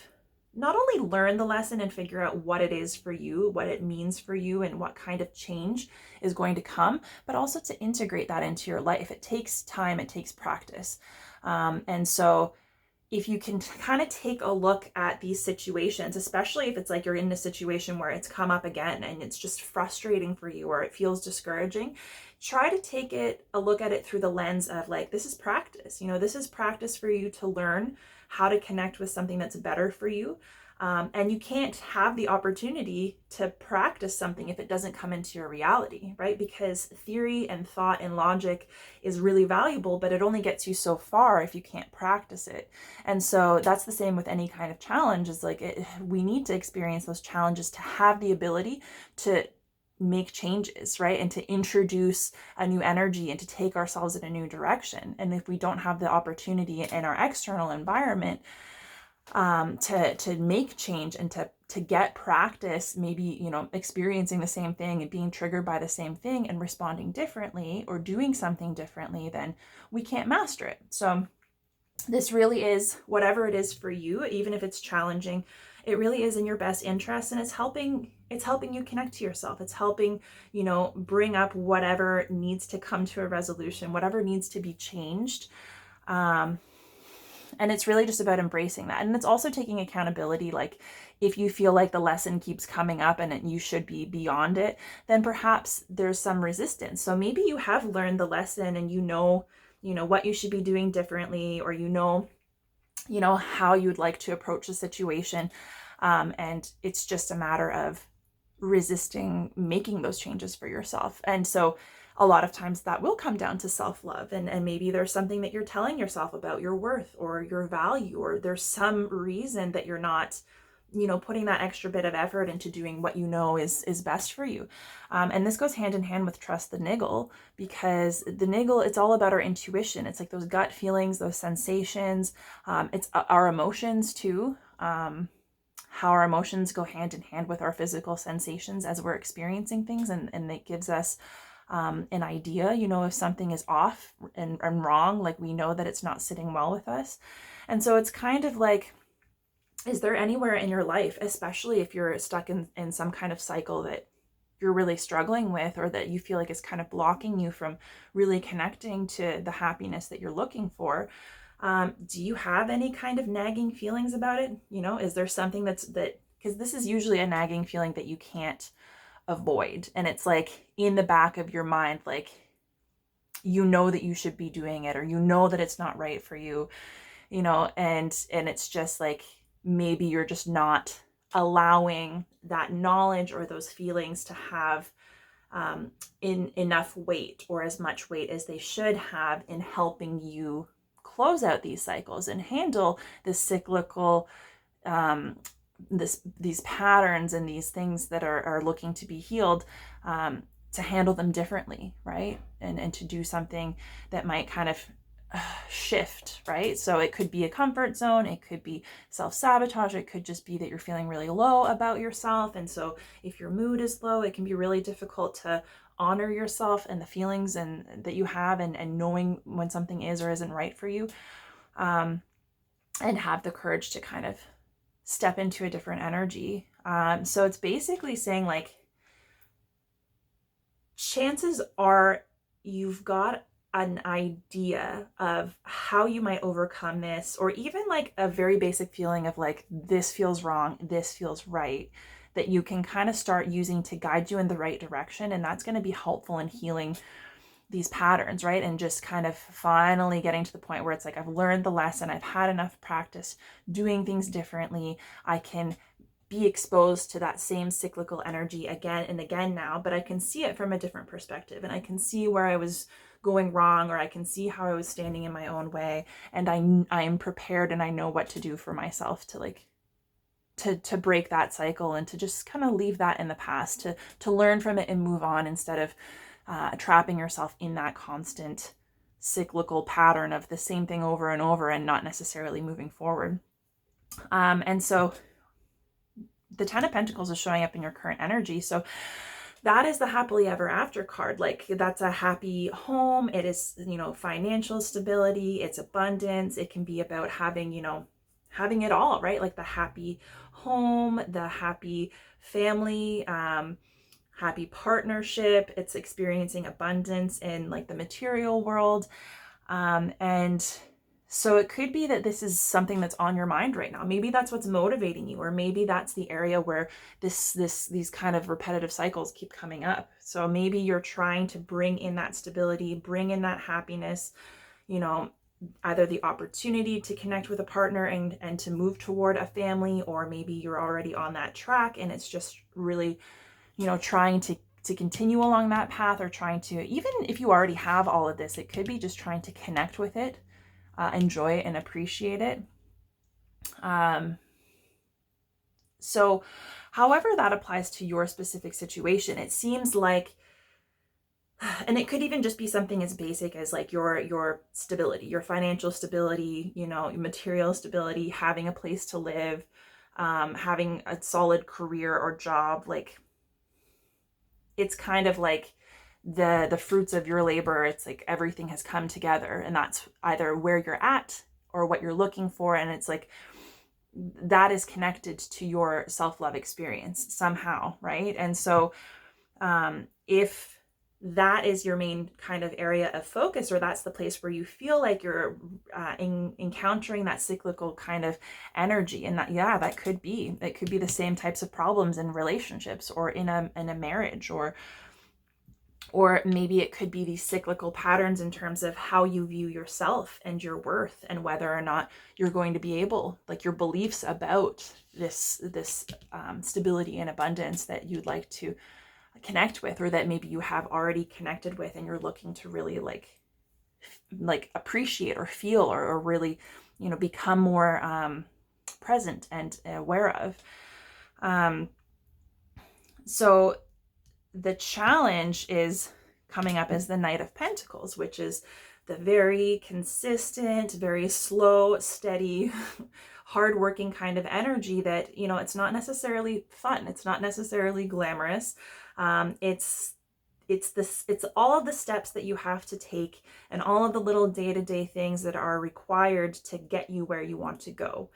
And so it can be a challenging energy. It's very practical, and it gives you the opportunity to really take your energy and channel it into, you know, making moves toward your end goal. But it's recognizing that that can be a long path, and that you don't necessarily have the reward of reaching your goal when you're putting in this constant effort. So it can be really easy to get, you know, tired or worn out. It can be easy to get in your head and get discouraged, thinking that maybe what you're working toward, you're on the path to, is not going to materialize either in the way that you want, or in the timeline that you want, or maybe ever. It can be kind of like a drag, like a monotonous type of thing, knowing that you know what you want and you're on your way there, but there's still a lot of work to be done, and it's not necessarily going to be really super rewarding each and every moment, right? And so it's kind of a tough, it can be a tough energy. And especially if you feel like you're stuck in the cycle. So maybe it's the acknowledgement that, like, you repeating these cycles and running into these same types of problems, and this kind of like frustration and the monotony associated with it, it is part of your path. This is part of you putting in the work to get to where you want to go.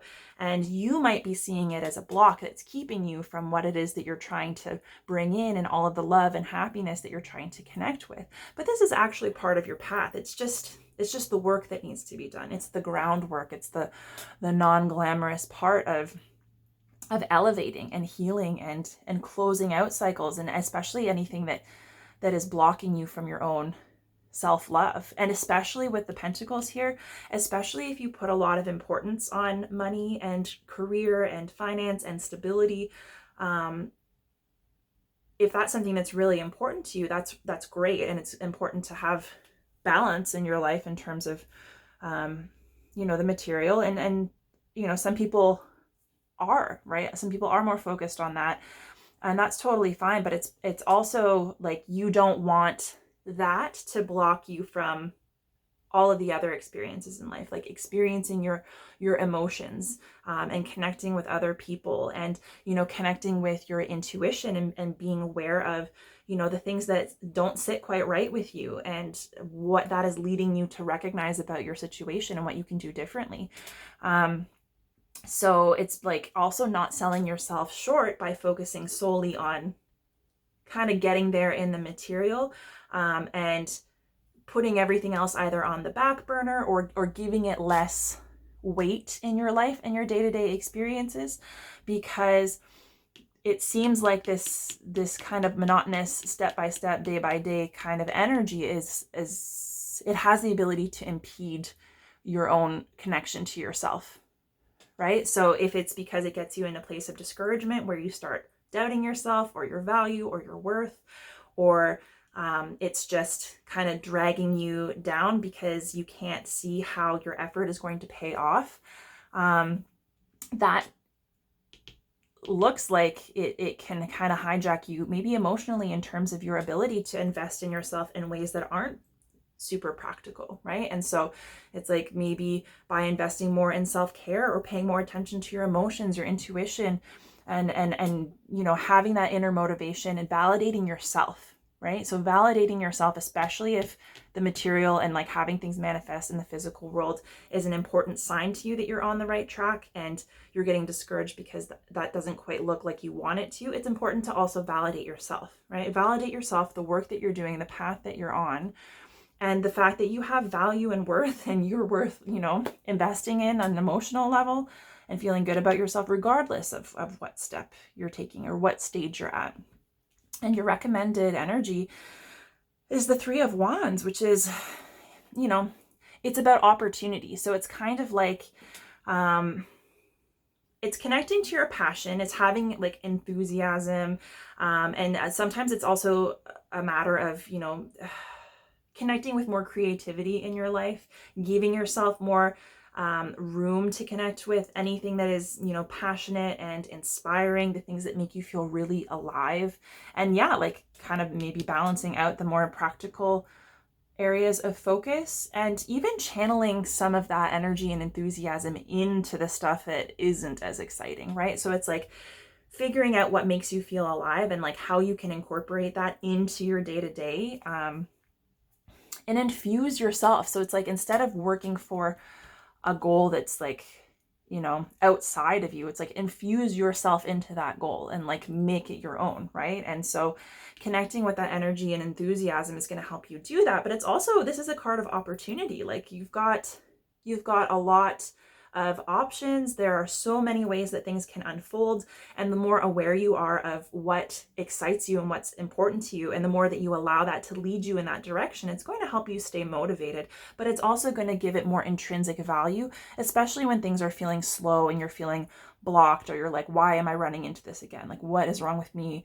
Like, why is the universe keeping me from getting what I want? Like, if you get into that space, it's this internal motivation and connection to yourself that's going to help you. And the Three of Wands is also a card of like, you know, maybe you've already kind of started on a path, or maybe this is something that you're aware of or something that you're wanting to connect to more, because it's also, you know, sometimes you've done the groundwork, or you've kind of started to envision whatever that is or connect with whatever that is for you. And maybe you're starting to see some of the results come back. And so you're just kind of at the beginning of doing it. So you could have a sense that things will work out for you, and you just can't necessarily envision how. But this is about knowing that when you put your effort and your intention and you let your inspiration guide you, that, you know, you can connect with so many different possibilities that you couldn't possibly imagine. And it's just, you know, it's being willing to ride the wave, right? So it's like having the confidence to know that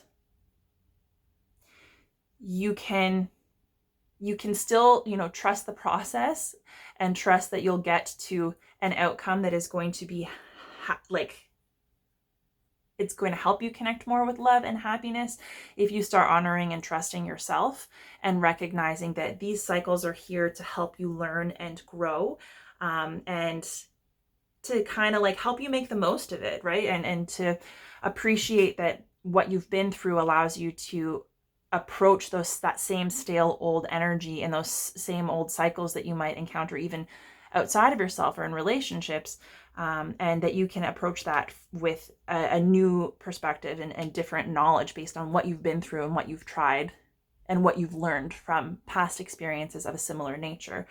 And you're recommended, or sorry, this is how everyone is seeing you, right? So this is the Hanged Man, and this is all about being able to rest and stop, right? So not always having to be pushing forward, and recognizing that, you know, sometimes things slow down. Sometimes we need to wait. Sometimes there are periods of inaction, and that those are really super valuable because, you know, it offers us the opportunity to kind of turn everything on its head, to see things from a different perspective, and to be willing to wait, even if an energy is uncomfortable and it's not turning out the way we want it to be able to wait and assess and see, see things from a new perspective, see what we've been missing. What's a different way to approach the same old energy? So people kind of see and appreciate that you are someone that can do this. So you might think that you're stuck in these cycles and you're doing the same thing over and over again and nothing's getting better. But in reality, you're just refining this new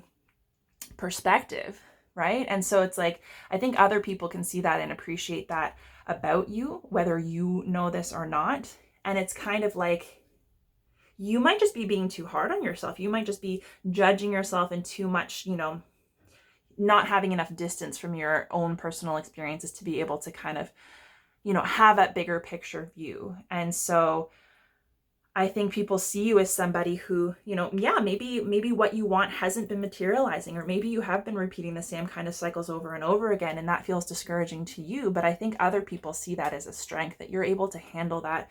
You're able to, to kind of remain calm. You're able to assess, you're able to see, how things have gone, how you feel about it. You have that intuition to help guide you, and you can learn. So each and every experience that you have, whether it feels like it or not, you're learning, you're developing a new perspective, and you're integrating those lessons so that you can finally overcome whatever that major block to, like I said, this could be happy home, happy marriage, it could be house, the job, whatever it is that you're focused on. So I think that's really lovely, that it's just about believing in yourself and not getting super worn down, which is difficult because when we're in that cyclical energy, it's like, sometimes it can be hard to believe that there's more out there, right? Or maybe we kind of think that we'll be stuck in it forever. But if you pay attention to the niggling feelings and your intuition and that those kind of senses that you just can't escape no matter how hard you try, that is, I think, encouraging you along your path to know and to realize that it's not forever. It's not a forever thing, right? This is just a part of your path. This is just a lesson to be learned, and you will run into more cycles that, of cyclical patterns that are coming up to be cleared and released. That's just the nature of our human existence. That's how we learn and grow and evolve. And, you're on the path there right now. So we've got, I radiate love and gratitude for your first affirmation. So that's a good reminder, is that even when things are feeling inadequate or like you're stuck and you're discouraged, to just connect with gratitude and love for yourself first and foremost, and then for everything around you. And then I go with the flow and feel my connection to the stream of life. Yeah, so like I said, just being able to kind of ride the wave, right? And trusting that you're capable of doing it, and trusting that if you give yourself a little bit more credit and you listen to what your intuition is trying to tell you, like you can handle this. You can make your way out of these cycles. You can learn the lesson that you're meant to learn, and you can work on whatever it is that's most important to you. But it's that, like, yeah, that investment in yourself first and foremost, I think. So don't be shy, because other people see it in you. It's just maybe you can't see it yourself. Then we have, I trust that my gut reaction is the truth underneath the surface of my fears. Well, I think that is a really great way to end that off, because that really does have to do with trust the niggle. What is the niggling feeling trying to tell you, right? That is your truth. And the more that you allow yourself to connect with your truth, the easier it is to kind of disconnect yourself from the thoughts and feelings associated with these cyclical patterns and what that means about your worth, right? Those are stories that we tell ourselves. So I think it's being willing to trust you have those feelings and those senses for a reason, and perhaps that is the key to you closing out whatever this is, learning it, that lesson, integrating that information, and moving forward, so that when you run into that energy again, you are prepared to make the decision that is best for you out of love for yourself. So yeah, that's really nice. I feel like this is really balanced, and I really like the energy. So I hope that was helpful to all pile 4. If you enjoyed this reading, please feel free to like and share the video if you feel so inclined. Definitely leave me a comment. And if you enjoyed this reading, you can also head on over to my channel at Bright Soul Collective Tarot. Take a look at my other readings and subscribe to my channel to stay up to date on new videos as they're posted. But yeah, anyways, yeah, I hope this was helpful. It was a pleasure to read for you, and I look forward to reading for you again in the future. And in the meantime, I'm wishing you all the very best. Hello there, pile 5. If you chose this Labradorite heart, then this is going to be your reading, and these will be your messages. So, as I mentioned in the intro, this reading is timeless in nature, so whenever you happen to come across this video and watch it, the information is meant to be relevant based on your current situation. Even if you happen to watch once and come back at a later date, that's something that's completely possible. So it doesn't matter when you come across this. And also keeping in mind, as usual, this is a general reading, so not all of the messages that come through are necessarily going to resonate for you or make sense to your specific situation. So I encourage you to take anything and everything that does resonate, to keep an open mind to the information that comes through, and simply leave the rest.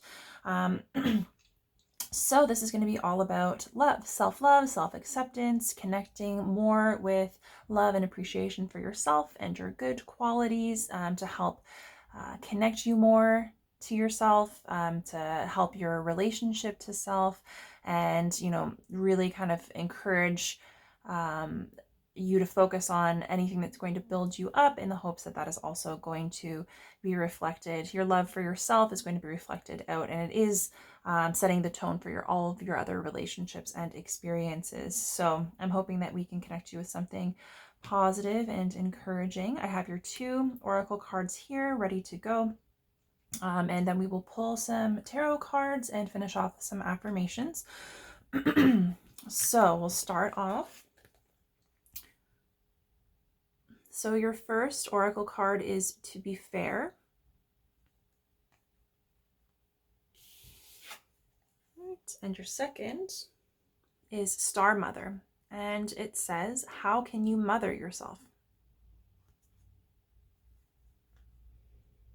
So I have to say, this is also really interesting because as I was doing the pre-shuffle of the tarot cards, the one card that flew out was the Hermit, which is associated with Virgo. And Mother Mary is also associated with Virgo energy. So I don't know, maybe Mother Mary is important to you in some way. Maybe the color blue specifically that she's associated with. So this reading is not going to be religious in nature, but I'm just saying, if you do have a connection, if that makes sense to you, you might even have a connection to Virgo energy, maybe a Virgo yourself. But yeah, I just thought that was kind of interesting. And so the vibe that I got for this group in particular is that it's like finding something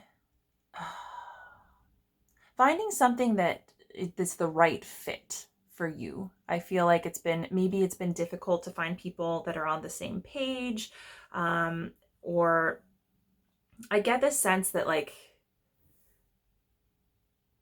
yeah, and even with To Be Fair coming out, that maybe you've had a hard time balancing out the things that have happened to you in the past, and that has kind of set the tone for your relationship with yourself, maybe not in the happiest or healthiest kind of way, and that it's been really hard for you to kind of like balance that out. Like maybe you haven't had a lot of nurturing, and a lot of times we are asked to kind of like mother ourselves and our own inner child. If we haven't received the support that we needed growing up from those around us, we maybe haven't had a mother figure that was able to support or encourage us that way, or to advocate for ourselves in that way. And so, yeah, I kind of get the sense that there's a desire to want to connect with people that are going to be helpful, that are going to be encouraging. And that might be a block for you also, because maybe the whole point is that you're supposed to be kind of doing that for yourself first and foremost. But we're going to get your tarot cards and then we'll get a full read on the energy. But the word that comes to mind is like slighted. So it's like, even if you haven't had like really negative. Like you might have had experiences with people that were really negative and like you were greatly mistreated. But it's like, even if it's something just as simple as like consistently feeling slighted or unimportant. And you know what's hilarious is I said that about the Hermit, and that is your first card out. And the Hermit came out in reverse. So we're going to read it reversed. And it came out with the Lovers. So that is a very interesting energy to start out with. And I think that's so, so funny. Like, I'm not surprised at all. That card obviously wanted to come out for you. It's meant for you. Let's see what your next card is. So you guys already are starting off with one bonus card. Your next card is the Queen of Swords.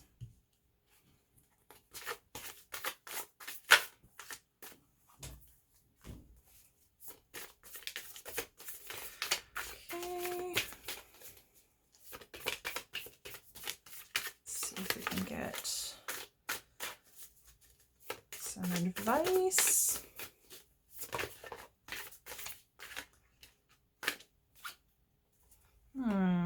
Then we've got the Ace of Wands. And this is supposed to be your advice for overcoming your challenge. And it was like not wanting to come out. So maybe you're resistant to feeling resistant to actually doing that.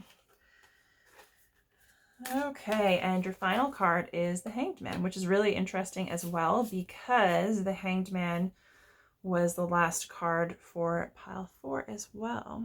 And at the bottom of the deck, we have the Hierophant. I will say with the Hierophant and Star Mother here, just with the imagery here and the association to Mother Mary, and the Hierophant is often associated with religion. So it can be both like living and functioning within the confines of a religion or something that is highly structured. But it's also about like, you know, the knowledge, the wisdom associated with different practices and religions. It could be an authority figure, like even like a priest or something like that. So I don't know, like maybe religion is something that you kind of have on your radar. Maybe it's something that you experience, or it's a major part of your experiences, whether your challenges or not. But if that makes sense for you, you will know, but I just have to kind of make a point of it because it's standing out to me. Yeah, so I get the sense that healing is something either it might be consciously on your mind and something that you're really trying to work through right now, or it might be something that like an energy that you're coming into. Maybe you have a lot of healing that needs to be done that you haven't quite recognized. But we've got the Hermit and the Lovers coming out together, and the Hermit being reversed. Yeah, the Hermit is about kind of stepping away from all of the external influences and energies. Really kind of, it can be, yeah, a hermit, like being a hermit, really like isolating yourself, closing yourself off, having time to reflect, to look inward, to connect, and to bring your awareness to what is going on with you. And so it can be a time of like really integrating a new level of understanding about yourself, about your experiences, about the world around you. It can be like personal in nature. It can do with relationships. It can be about like on a grander scale in terms of, you know, spirituality or like a way of seeing the world. But with it being here in reversed, it's like maybe you're in need of taking some time to yourself and really disconnecting, right? And like maybe you feel kind of like really tied to other people. Maybe you're a people pleaser. Maybe there's a lot of pressure on you, or maybe, you know, the world and people outside of you are serving as a distraction because you're feeling a little bit hesitant to turn inward and really kind of give yourself your full time, attention, and focus. But this is basically saying like there is something huge within you that's just waiting to be connected with and discovered. And that is going to be really essential to your outlook on yourself and your outlook on life, your connection to yourself. And because this is about self-love, chances are there's something that is standing in your way of your ability to love yourself, that it's in there waiting for you to connect with it. You may have had like an intuitive knowing or a nudge, and maybe you are feeling a little bit reluctant to to really connecting with whatever that is. But with the Lovers coming out here, the Lovers obviously represents like relationships, and it can represent romantic relationships, but it can also represent the choices that we have when it comes to love. And you know, balancing out love for self versus love for others and in relationships with others. And it really, really hits home the importance of self-love first and foremost, right? Because there needs to be that balance, but you need to have like a stable foundation of love and appreciation for yourself in order to be able to connect with others in a healthy way, to be able to give and receive love in a healthy, balanced way. So if you haven't kind of come into that balance for yourself in terms of the way that you think about and feel about and treat yourself, the decisions that you make, and like doing that from a place of love, then that whatever kind of thoughts and feelings you've got on the inside that are maybe causing you to be not so kind to yourself or not so accepting, that's basically the energy that you're operating from. That's what you're recognizing in other people. And so that has a tendency to materialize in your relationships, whether friendships or family relationships, romantic relationships. People kind of, you bring them in because you recognize that. So whether it's something in them that mirrors something in you, or, you know, they treat you in the way that you treat yourself, it's kind of like, you know, you set the tone. And I feel like there's probably been a lot of inequality in your relationships. And so maybe you haven't taken enough time to yourself, either enough time to be single, or if you are single, maybe you're not taking advantage of being able to really truly focus on yourself, connect with yourself, like and really connect with your own inner wisdom, because it's like you know yourself, you know what's best. It's all within you. It's just a matter of taking that time to connect. And sometimes that means really isolating yourself and cutting off from the world around you. And it doesn't have to be for a long period of time. But it's basically just acknowledging that your energy is the most important, that you have the truth, and that sometimes in order to be able to acknowledge and fully integrate whatever it is that you know to be true and whatever it is that's best for you, you kind of have to shut out the noise of everyone else's behavior and opinions and just like all of the other stuff that can get you off track, especially if it's reinforcing the ways that you're not showing up for yourself. So maybe you're accepting being treated poorly in relationships. Maybe I don't know, there could be, and I don't want to make this a relationship reading, but because the Lovers came up here, it's basically saying like, you know, you can't sacrifice your self-love in order to love somebody else better. And if you're in partnerships where people are not treating you kindly, or there isn't fairness, you know, that's not okay for you to give up what you deserve, right? The love for yourself. So it's recognizing and when we are in dynamics that are not healthy for us, where we're not being treated in a way that is fair, the longer that we stay and participate in that, if we're not setting boundaries around it, that speaks to our self-love. That's an expression of how we love ourselves, right? So to be able to kind of remove yourself from that energy, or set boundaries around it to treat yourself better, that sets the standard for how other people treat you. And how you let other people treat you says a lot about how you feel about yourself. And if you draw in people that take advantage of you, then there's something within you that needs to be healed in terms of your relationship to yourself, right? And so maybe it's just relationships with other people that it's really meant to be the catalyst for you right now that's bringing this to your attention so that you can connect with yourself better. Because to be fair, it means it's like the Justice card. So it's everything is connected. For every action there is a reaction, and this I think really speaks to maybe not being treated fairly in a relationship, not being treated the way that you treat other people, right? You know, not being granted the kind of grace or understanding, you know, or maybe if you listen a lot to other people and you take their feelings into consideration, you've been with people who don't listen to you. And it's just acknowledging that it's not just how we show up, you know, and the fact that we are being kind and loving. It's the expectation that, you know, we should be receiving that in return, and we deserve to. So your relationship to yourself and how you value yourself is the other half of balancing out your interactions with people around you. So if you love yourself and accept yourself deeply, and you set boundaries and expectations for, you know, how you deserve to be treated, and that guides you in how you approach other people. If you've got that solid foundation, you're less likely to draw in people that take advantage of you or that are going to treat you unfairly in one way or another, if that resonates for you.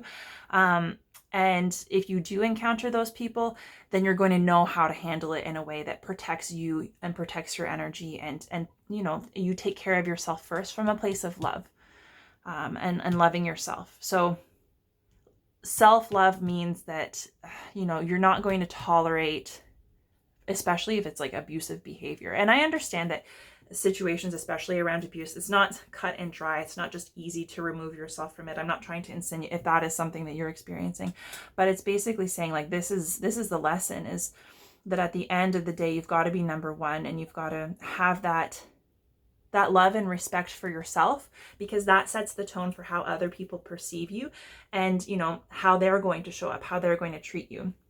And I think that with Star Mother being here, it's about kind of advocating for yourself, you know, recognizing the ways that you've been hurt, recognizing the ways that you've been wrong, what you feel you've been missing. How can you love yourself into a better place where you can even out this energy, balance it out? And your challenge is the Queen of Swords, which is about, you know, speaking your truth, you know, fairly and firmly.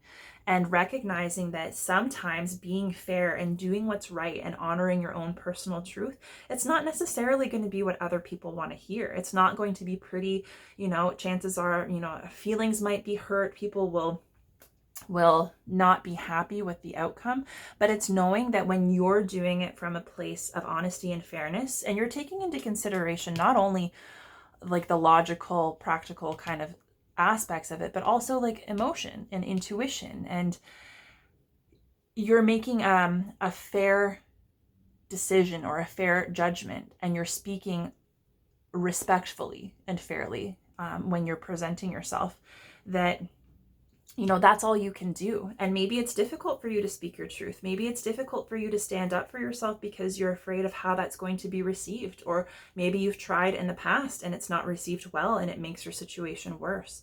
And so with that being your challenge, it tells me that there's probably some kind of fear or some kind of damage around, you know, really showing up truly as you are and advocating for what you feel is right. And maybe you just haven't had anyone like in your corner to help encourage you, or to help, you know, help advocate for you, or help you to advocate for yourself. And so it's basically like this. So this might be also connected to like childhood wounds. So, you know, a relationship with parents or parental figures or authority figures. Maybe there are people in your life that you feel like should have helped you to learn these things, and they let you down. And so it seems like there's a lot of healing that needs to be done around that, and being willing to just to be honest. And so sometimes even, you know, when we're trying our best to love other people, and sometimes the reason that we stay in places where we're being treated unfairly is because we don't believe we deserve the quality of love that we're giving to other people. And that says everything about our relationship to ourselves and our own practice of self-love. And we need to be in a stable place where we love and appreciate ourselves, and we're willing to do difficult things because it's what's fair to us and to the other person, even if it's not easy, and even if it's not what we ultimately wanted. That's the Queen of Swords, is recognizing that, you know, sometimes what's right is right, whether it's how we wanted things to unfold, and that it's our responsibility to recognize it, to communicate it in a fair way, and, you know, to move in the direction that makes the most sense. And we don't have to sacrifice that part of ourselves to make other people happy, especially if we're in a place where, you know, there's some kind of inner truth that we're denying. And then maybe there's the knowledge that, you know, that you deserve more. And it's just really difficult for you to step out of patterns with other people, that, you know, that you keep falling into this role where you're the one who's treated unfairly, or you're slighted, or you're overlooked or undervalued. And your recommended kind of energy to overcome this Queen of Swords here, this speaking your truth with honesty and fairness and integrity, is the Ace of Wands, which is all about, you know, what you're passionate about, what's the most important to you, and your ability to take that kind of passion and excitement and enthusiasm for life and use it to make decisions to impact the world around you and to impact your experiences. And so it's like, if you've been in a place where you're not feeling a whole lot of love for yourself, and it's bringing you into these unfair situations where that's being reflected back to you through other people, you probably haven't had a lot of passion and excitement and happiness. You probably haven't had a lot of opportunity to express yourself creatively. And the Ace of Wands is all about opportunity. Like, there are so many opportunities to connect with, your own passion, your own creativity. And that is a key to helping you connect with your own self-love, is giving yourself the chance to not only recognize, but seize those opportunities, to take time to recognize. So you don't even have to take the first step to doing something that's going to be fulfilling to you in that way, but it's like even just starting to recognize the things that are important to you, the things that call to you, the things that are going to help you connect to the essence of who you are, that spark within you, right? So it's like not letting that be dampened, and being empowered by the realization that you can come to about your worth and your own wisdom. Is like, you don't need to let other people tell you who you are, especially if you've got controlling people around you. That could be another thing. Like, you might have been dealing with really like strong personalities, controlling personalities, you know, people that maybe gaslight you. And so maybe you doubt yourself. Maybe you doubt your knowledge of your inner knowledge of what is best for you, what's right for you, what you feel you deserve, that you deserve to be treated fairly.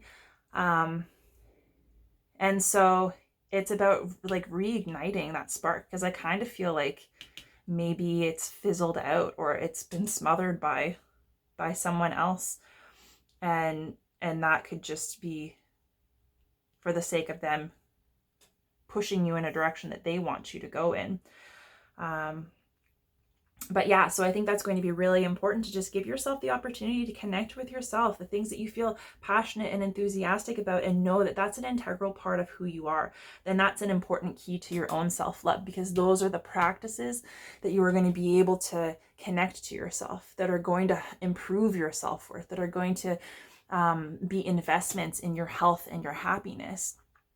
And so it's really, really important that you have that basis and you have that knowledge and you have those practices that you can continue regardless of if you're single or in a relationship, or if you've got friendships that aren't working. It's like to always have that very base level connection to who you are and what's most important to you, so that, you know, you don't get, I don't want to say get steamrolled by someone else, but also you don't allow people to kind of overtake you.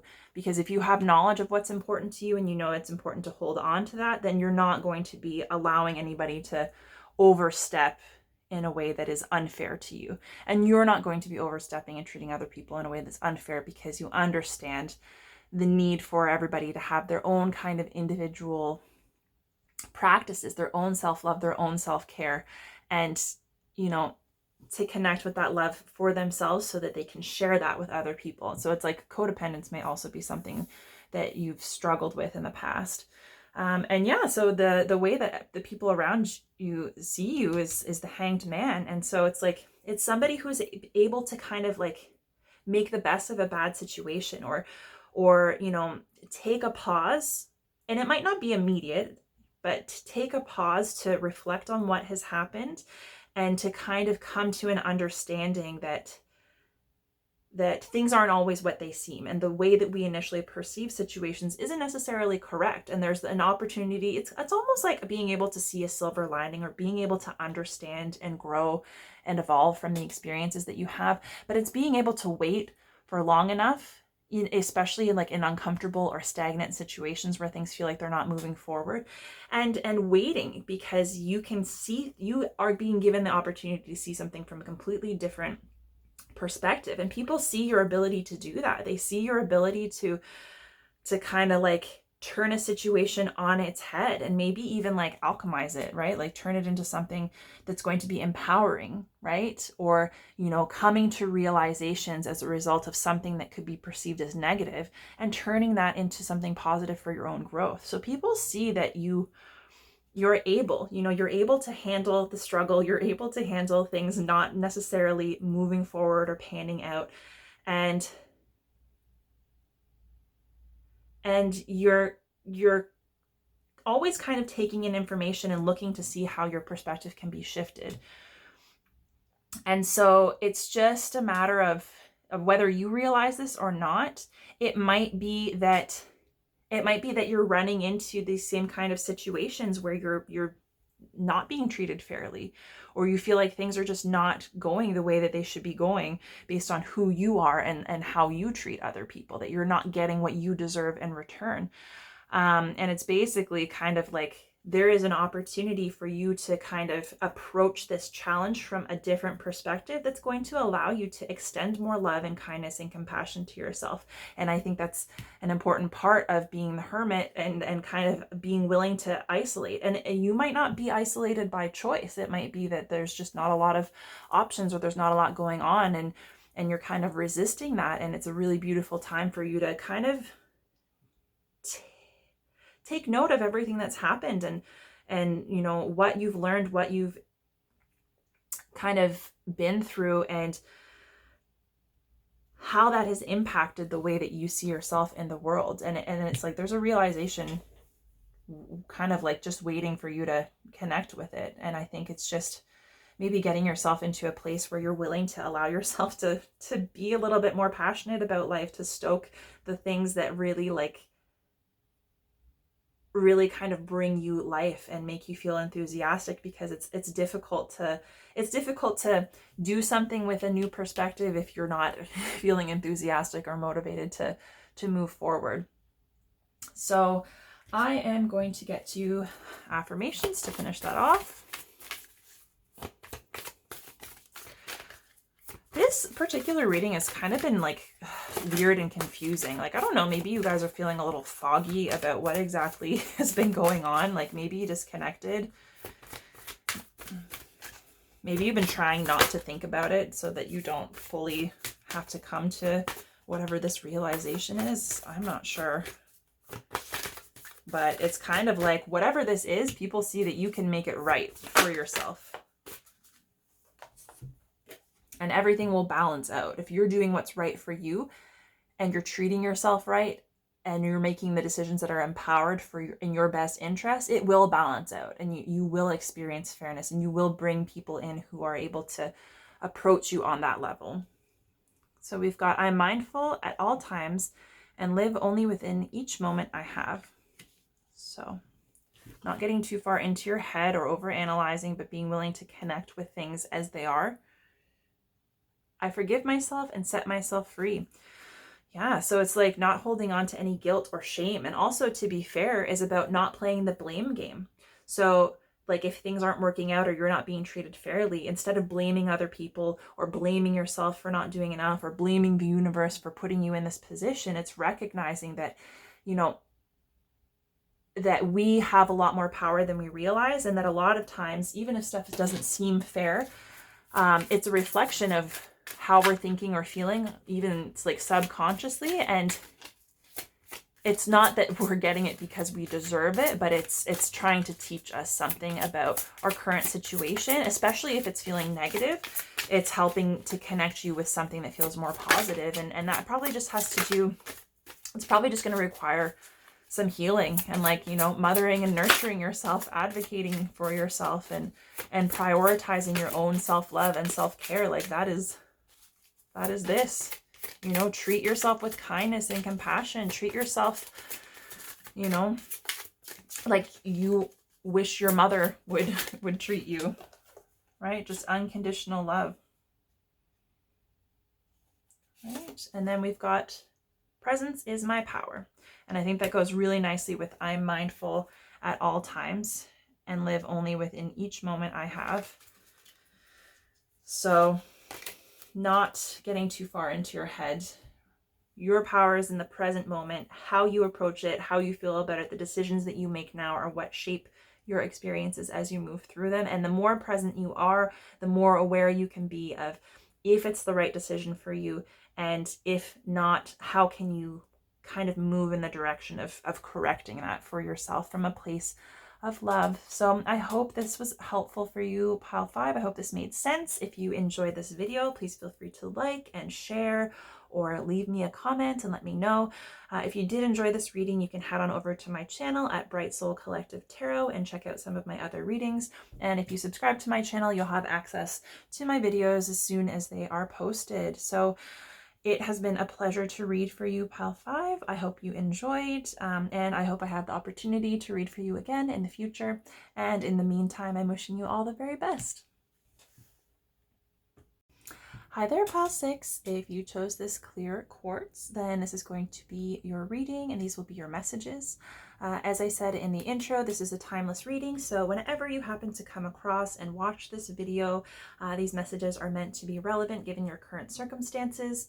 Even if you happen to watch the video and return at a later date to make another selection, that is totally fine. This is all meant to be relevant given your current situation. So just to make that clear. And as always, this is a general reading, so not necessarily all of the information that comes through will pertain to your situation specifically. So I do highly recommend you take anything and everything that resonates and keep an open mind, and everything else you can simply release. So this reading is going to be all about love, self-love, self-acceptance, self-care, the whole thing, anything that might be standing in your way of your relationship with yourself or blocking you from a kind of recognizing all the wonderful things about you, and just kind of hoping that we can connect you with some encouraging and positive information to help you deepen that relationship to yourself and your self-love practice, and in the hopes that it will not only impact your relationship with yourself, but also the world around you and the experiences that you have outside of that. Because yeah, your relationship to yourself truly does set the tone for everything else. So it's an important starting point. So we've got your 2 oracle cards here. We'll get a read on those, pull some tarot, and finish off with some affirmations. So your first oracle card is building blocks. And your second one says no. And it says wait, postpone, pause, say no. Okay. The vibe that I got from this pile right off the hop was about, like, I got this sense of feeling, I guess you could say, like, eager or nervous, but then also it's like it could be desperation. Not to say that you're desperate, but maybe there's like an underlying level of anxiety that's kind of eating away at you, and it is influencing the decisions that you're making. So maybe, and that could be like rooted in fear, like fear of missing out, fear of not getting what you are hoping for. And so it might be that you're kind of struggling, really honoring yourself and taking the time that you need to make the decisions that are best for you because you're feeling worried that you're going to miss out. So I don't know if that makes sense for you, but we are going to pull your tarot and see, and then I'll give a full read on everything. So your first card is the 9 of Cups. That's a great card. Let's see. Your second card is the Fool.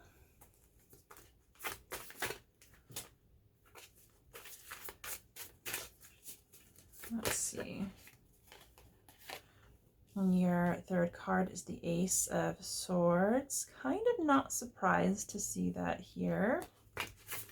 All right.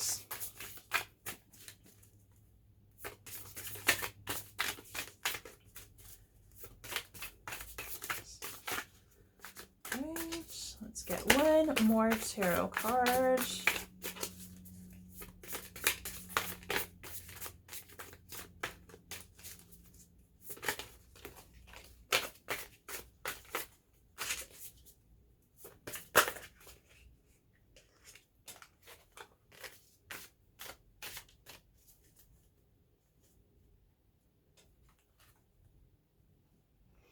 Okay, your last card, you actually got two, the Six of Pentacles and the World.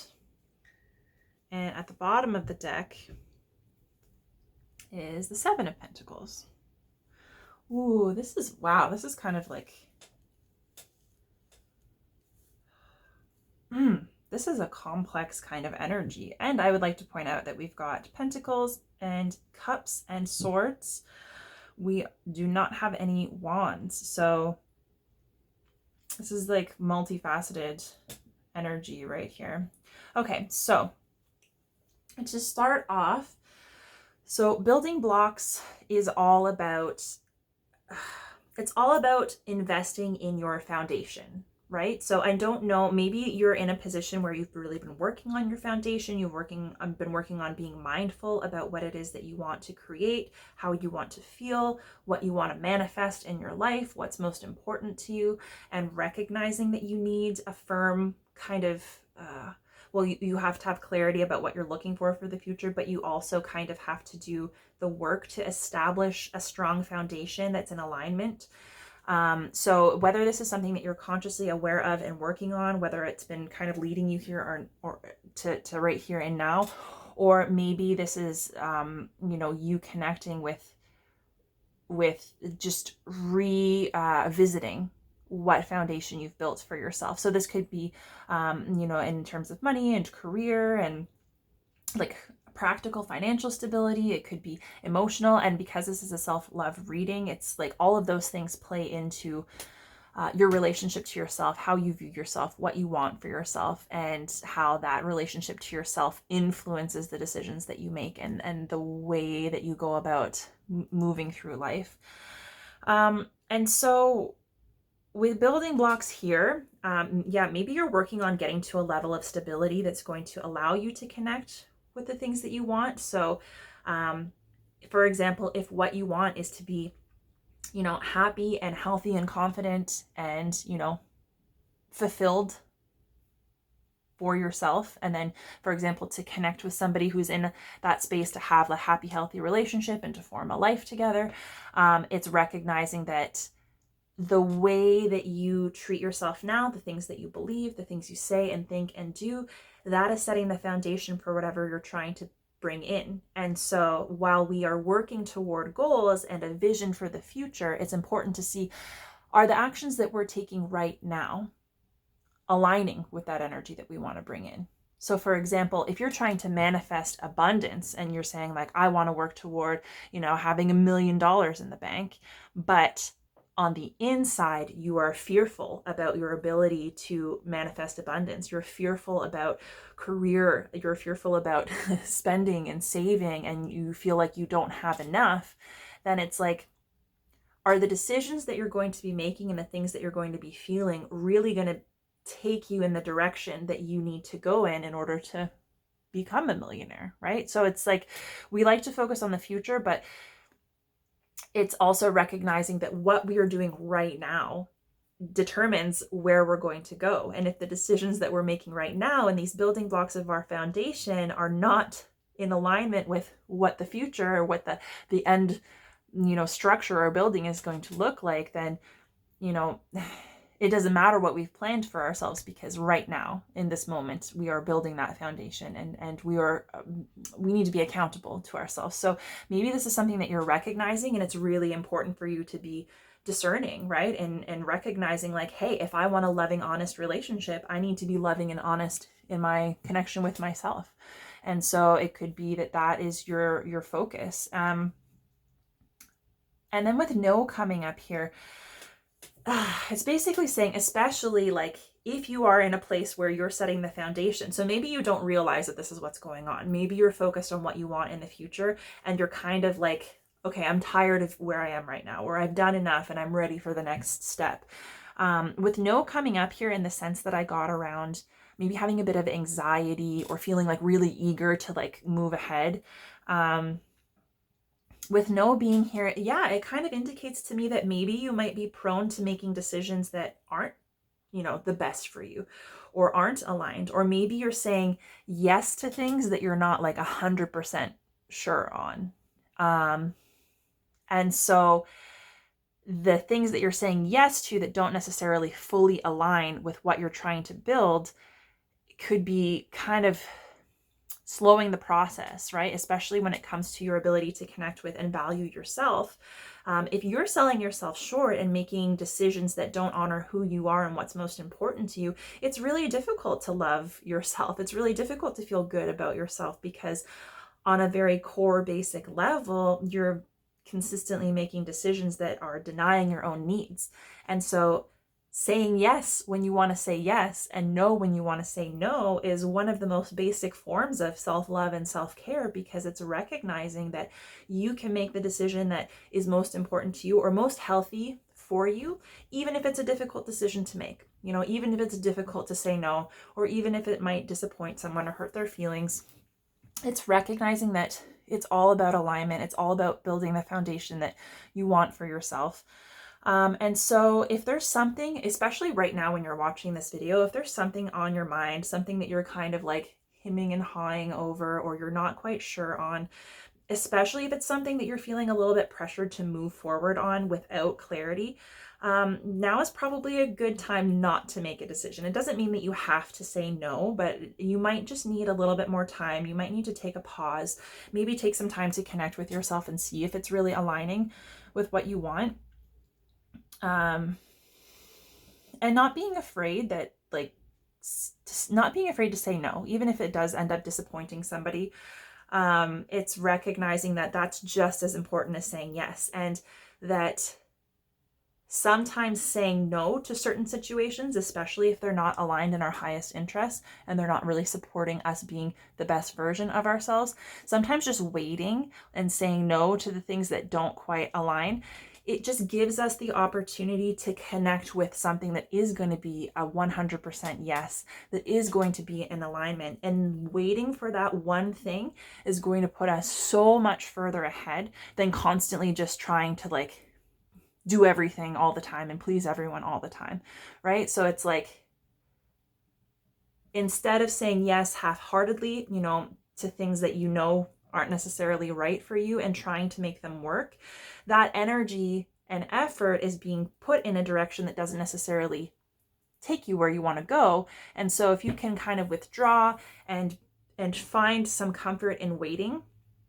then you're likely going to come in contact with opportunities or something that does align, and you're able to jump on that immediately because you know what you're looking for, and that is going to move you further ahead. So it's like, in spite of having to wait and to be more discerning, you might feel like you're moving backwards or you're not getting anywhere, but it's like, it's part of the process to help you take that next leap. And it's funny that the Fool is here because that's a leap of faith. And so the Nine of Cups being your current energy, it's basically like connecting. This is the card of wish fulfillment. So it's being willing to dare to dream about, what happiness, what fulfillment looks like, and that also can speak to, love, self-love, love in relationships, experiencing love in your life, being deeply connected to love, doing things from a place of love, and just being willing to consider that you can create a life for yourself that is deeply meaningful and deeply fulfilling, and that the opportunity is there. So it's kind of like allowing yourself to dream, allowing yourself to start to consider what would be really fulfilling, what would I really love to do. And it's also connecting to the magic that's inside of you. Like, what do you love about yourself? What's great about you? What do you have to offer? And how are you going to try to draw in what you feel you deserve, right? So there's a lot of opportunity there. It's just, you have to be kind of willing to recognize and connect with it. And your block is the Fool. And the Fool is all about following your heart and being willing to kind of take a leap of faith, not a reckless leap of faith into something, without thinking, but it's also not overthinking. So it's being willing to follow your heart, to follow your instincts, and to take the first step on a path that is new and potentially unknown, and to accept that you don't have to have the whole thing mapped out. You don't have to know exactly what it's going to look like or feel like in order to give yourself permission to take that step. Because you can go step by step following your heart, but you have to be in the present moment, and you have to know what you want and what's important to you. So it's like you do kind of have to have at least the building blocks of your relationship to yourself to be able to love and trust yourself, to be able to navigate this new path, and to be able to kind of step into the unknown with confidence that your heart is going to lead you in the right direction, that you're going to be able to handle whatever comes your way, and that as you continue, the path will become more clear. And this also allows you to connect with opportunities. So not locking yourself into things that don't align or don't make sense to you. So that's really interesting. And so also with the Seven of Pentacles at the bottom of the deck here is telling me that it's like, I think you understand the effort of the importance of effort and intention. So setting intentions, being clear on what you want to achieve, putting the work in to achieve it. So like planting the seeds, tending your garden, being at a point where you recognize your ability to manifest, you recognize your ability to impact the world around you. And that's why it's so important to have a solid foundation and to get clear on what's most important to you, so that what you're reaping once your garden grows is what you were hoping to achieve, right? It's what you're hoping to connect with. And so it's kind of recognizing the ability, and that opens a new door, because it's like, if you can make a decision of what's important to you, and you can set the intention and take effort or put in the effort to get there, then it's like that opens up a whole new world. Because if you can do that even in the most practical sense, you can also do that when it comes to something that's emotionally fulfilling and like your wishes and dreams, right? And yeah, the hardest part is taking that first step into that new energy, especially if stability is very, very important to you. But it's knowing that when you establish that relationship to yourself and you do the things that are important, you say no to the things that, you know, are not aligned, or you wait until you have a little bit more clarity. So things aren't necessarily always going to be moving forward, and it's about just having comfort during those stagnant kind of waiting periods, and knowing that that is bringing you to clarity and to a yes, and you don't have to push it, you don't have to force it, and you don't have to say yes out of fear or anxiety because there's pressure to move ahead, right? If you're not totally sure, you don't need to be making a decision to go toward it. And so whatever gives you a little bit of time, because that's going to help you. That's going to help you feel confident about taking this first step into the unknown, and that really it's on the path, you know, towards your dreams. And your recommended energy to kind of overcome this fear of stepping onto a new path and not knowing exactly what that's going to be or look like or feel like, and maybe you have a history of self-sabotage, or, you know, jumping into things because you're questioning yourself, or if you know it's a no and you say yes, then it's like maybe you don't have that level of trust and self-love kind of to help you find your way, you know, in a heart-centered way. The Ace of Swords is all about like how our mind and our perceptions impact our decisions, and that there's the opportunity to connect with positive, there's the opportunity to connect with negative, and like your thoughts can either really ascend you, and your perceptions and beliefs can really take you upward in a whole new direction and give you the opportunity to connect with beliefs and practices and things that are just really going to take you in a completely new direction. Or there's the opportunity to completely spiral right into like anxiety and to kind of become frozen and almost unable to see or connect with the opportunities. And so this can be overthinking. So it's recognizing the power of the mind, recognizing the power of your thoughts. And especially if you get into a point where you're feeling quite anxious or you're questioning yourself. So maybe on a heart level, like, you know, if it's a yes or a no, if something comes up, and then you kind of go spiral downward into like overthinking and over analyzing. Maybe you're looking for some kind of tangible reason why you should say yes or why you shouldn't say no, and you're trying to justify it. It's basically being willing to recognize that those are simply thoughts. Those are stories that we're telling ourselves, and the mind is very powerful, and you have the opportunity, just like you can overthink and in a direction that will take you away from your heart, you can also recognize those thoughts and view those thoughts from an external perspective and see the opportunity that's ahead of you to do something differently. So instead of spiraling into a place where you're going to limit yourself, you can say like, yeah, maybe I am feeling unsure about this, but you know, that's okay. I don't need to have all the answers. I don't need to justify everything. Like maybe this is my opportunity to connect with a new perspective or a new insight. And so it's kind of, it's being willing to connect with and integrate like new information and new ideas instead of getting on like a singular track one way or the other. And so it's just keeping an open mind and recognizing that at the end of the day, those anxious thoughts are just thoughts. They're not reality, and they shouldn't override, your internal knowing. And especially when it comes to, it's recognizing your power to discern. If you're somebody that gets into kind of like cyclical thinking, like negative feedback loops, it's recognizing that at the very end of the day, especially if it comes to a decision or something you're going to say yes or no to, something you're going to move toward or you're not, instead of spiraling, take an opportunity to see like, what is this? What is this option that I'm considering? What is it that I'm feeling afraid about? So it's like recognizing your fears and being able to kind of take your power back over them, but also just being able to, in a logical way, say like, on a very basic level, does this even align with who I am and what I want for myself, right?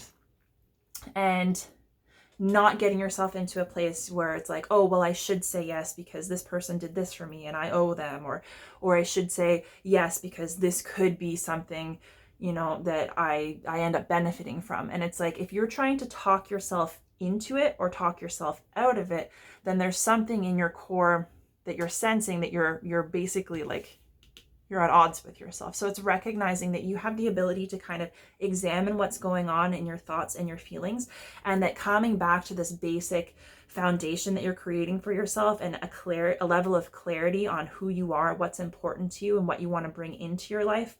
And like, does what you're experiencing right now and what you're doing to yourself align with that? Yes or no? And that will help you kind of get back into that heart-centered space instead of really, really overthinking. And the thing that other people see about you, that people love about you, this is kind of like really interesting because it seems like you don't give yourself credit, but the Six of Pentacles is all about, kind of reaping the rewards of our labor. So it's like you've put effort in. So and this could be like in a material sense, the things that you've been able to achieve. This could be in terms of your wisdom, the emotional support that you can lend people, whatever kind of resources that you have as a result of the effort that you've put in and the way that you are able to share and to give and receive. And so it's kind of like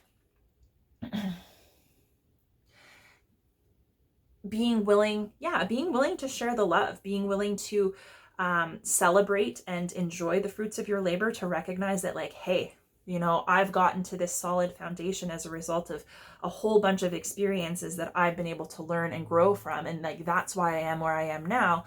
And whatever you've learned or whatever you've gained in that process, it's being willing to enjoy it, but also, and celebrate with others, but also share that, right? And the world is all about coming to big realizations. It's like coming to the end of a cycle where it's like you have the big picture. Everything has come full circle. You've kind of closed out old cycles. You've seen them for what they really are. You've had the opportunity to learn and to release and to, it's kind of like ascension. It's evolution. It's coming to an understanding. And then you start the fool's journey all over again, right? So people see you as somebody who, has some kind of abundance, somebody who's able to share a lot of really valuable resources, right? They see that you're doing well for yourself. You're working, right? With Seven of Pentacles here, you're planting seeds. You're moving in the direction that you want to go, and you're experiencing success in one way or another, and you're sharing and bringing other people into that. But it's like also like you're conquering like major life experiences. You're overcoming major challenges. You're closing out major cycles. You've got this kind of elevated level of awareness and this big picture view on your own life and on you know, the situation as a whole, that you have a lot more information to pull from than I think you realize. And maybe because it's like the fear and anxiety that gets you off track, and it disconnects you from this really like big picture knowledge that you have, because other people see that you have it, and I think that they trust you. I think that they trust that you're able to kind of balance things out in a way that you're going to be creating something that's beneficial, or moving towards something that's beneficial. And you know, maybe they see you as somebody who has a good solid foundation, who knows what they want, and the ways that you are hard on yourself or questioning yourself, and the ways that you kind of like undermine your own inner knowledge, people see you as somebody who's kind of overcome that, and who has the information and the insight to kind of move in a new direction. Right? So it's kind of like with the world being here, it's like you've done this before. You've been on this kind of path. You've had these experiences. You've learned. You've proven that you're able to kind of set out on a new journey, and to feel your way through it, and to learn and evolve, and then to take all of that information that you've learned and that new perspective and integrate it and move on to a new journey. And so you probably don't see it yourself, but this probably isn't the first time that you've embarked on something new. And it might just be the overthinking and the fear and questioning your own inner knowing that's keeping you from really truly embracing that. And maybe because you've done it before, maybe that's why you're hesitant, because maybe you know that it's not always easy, and especially when it comes to following your heart in a world where that isn't necessarily like recognized or valued or encouraged. It's not necessarily understood by other people. It can be really difficult to stay on your right track, and not to overthink and not to give your power away by, you know, by committing to something that you're really not fully feeling. Or if you're not really fully feeling it, giving yourself the time that you need to have the clarity to make a decision, yes or no, with conviction, knowing that's what's best for you from a heart-centered place, because you're trying to manifest your dreams, right? And if you're making decisions that don't align with what you're trying to create and what your dreams look like, then it's like you're kind of selling yourself short. You're following a path that isn't quite yours. And you know, you really do have the ability to just kind of like own whatever this is. It's really just about recognizing your strengths and recognizing that you have the ability to do it. And your power is in having that clarity on what you want to experience, what's important, and like what you need to do in order to stay in alignment with your highest self and your best interests. So that's really cool. So I'm going to pull you a couple of affirmations. So your first one says, I am in harmony with nature. Which I like that. So getting out in nature might be something that's important to you. It might be an important part of grounding, especially if you're feeling unsure or lack of clarity. And then I am one with the wind, the trees, and the sky. So that kind of goes hand in hand with the whole nature thing. Maybe during times if you are getting a little bit in your head, you're feeling distracted, you're putting pressure on yourself to make a decision that you're not ready to make, or you're kind of concerned about like maybe sabotaging yourself and making the wrong decision, and you need to reconnect with yourself and your heart space and your inner knowing. Getting out in nature is going to be something that will clear your mind, recognizing how connected you are to everything around you, to the world around you, right?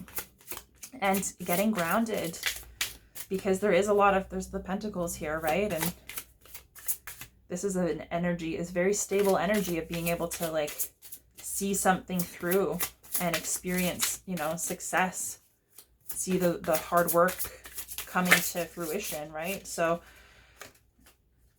grounding yourself in nature and taking time to kind of disconnect is probably going to help get you out of your head and more into your heart and your body. And you can feel more empowered to practice self-love and self-care and honor yourself when you're making big decisions. And then I can find peace in every breath. So I think that goes really nicely. So grounding yourself, connecting with nature, getting back into your body, into your heart space, and connecting with your breath is also a really wonderful way to do that.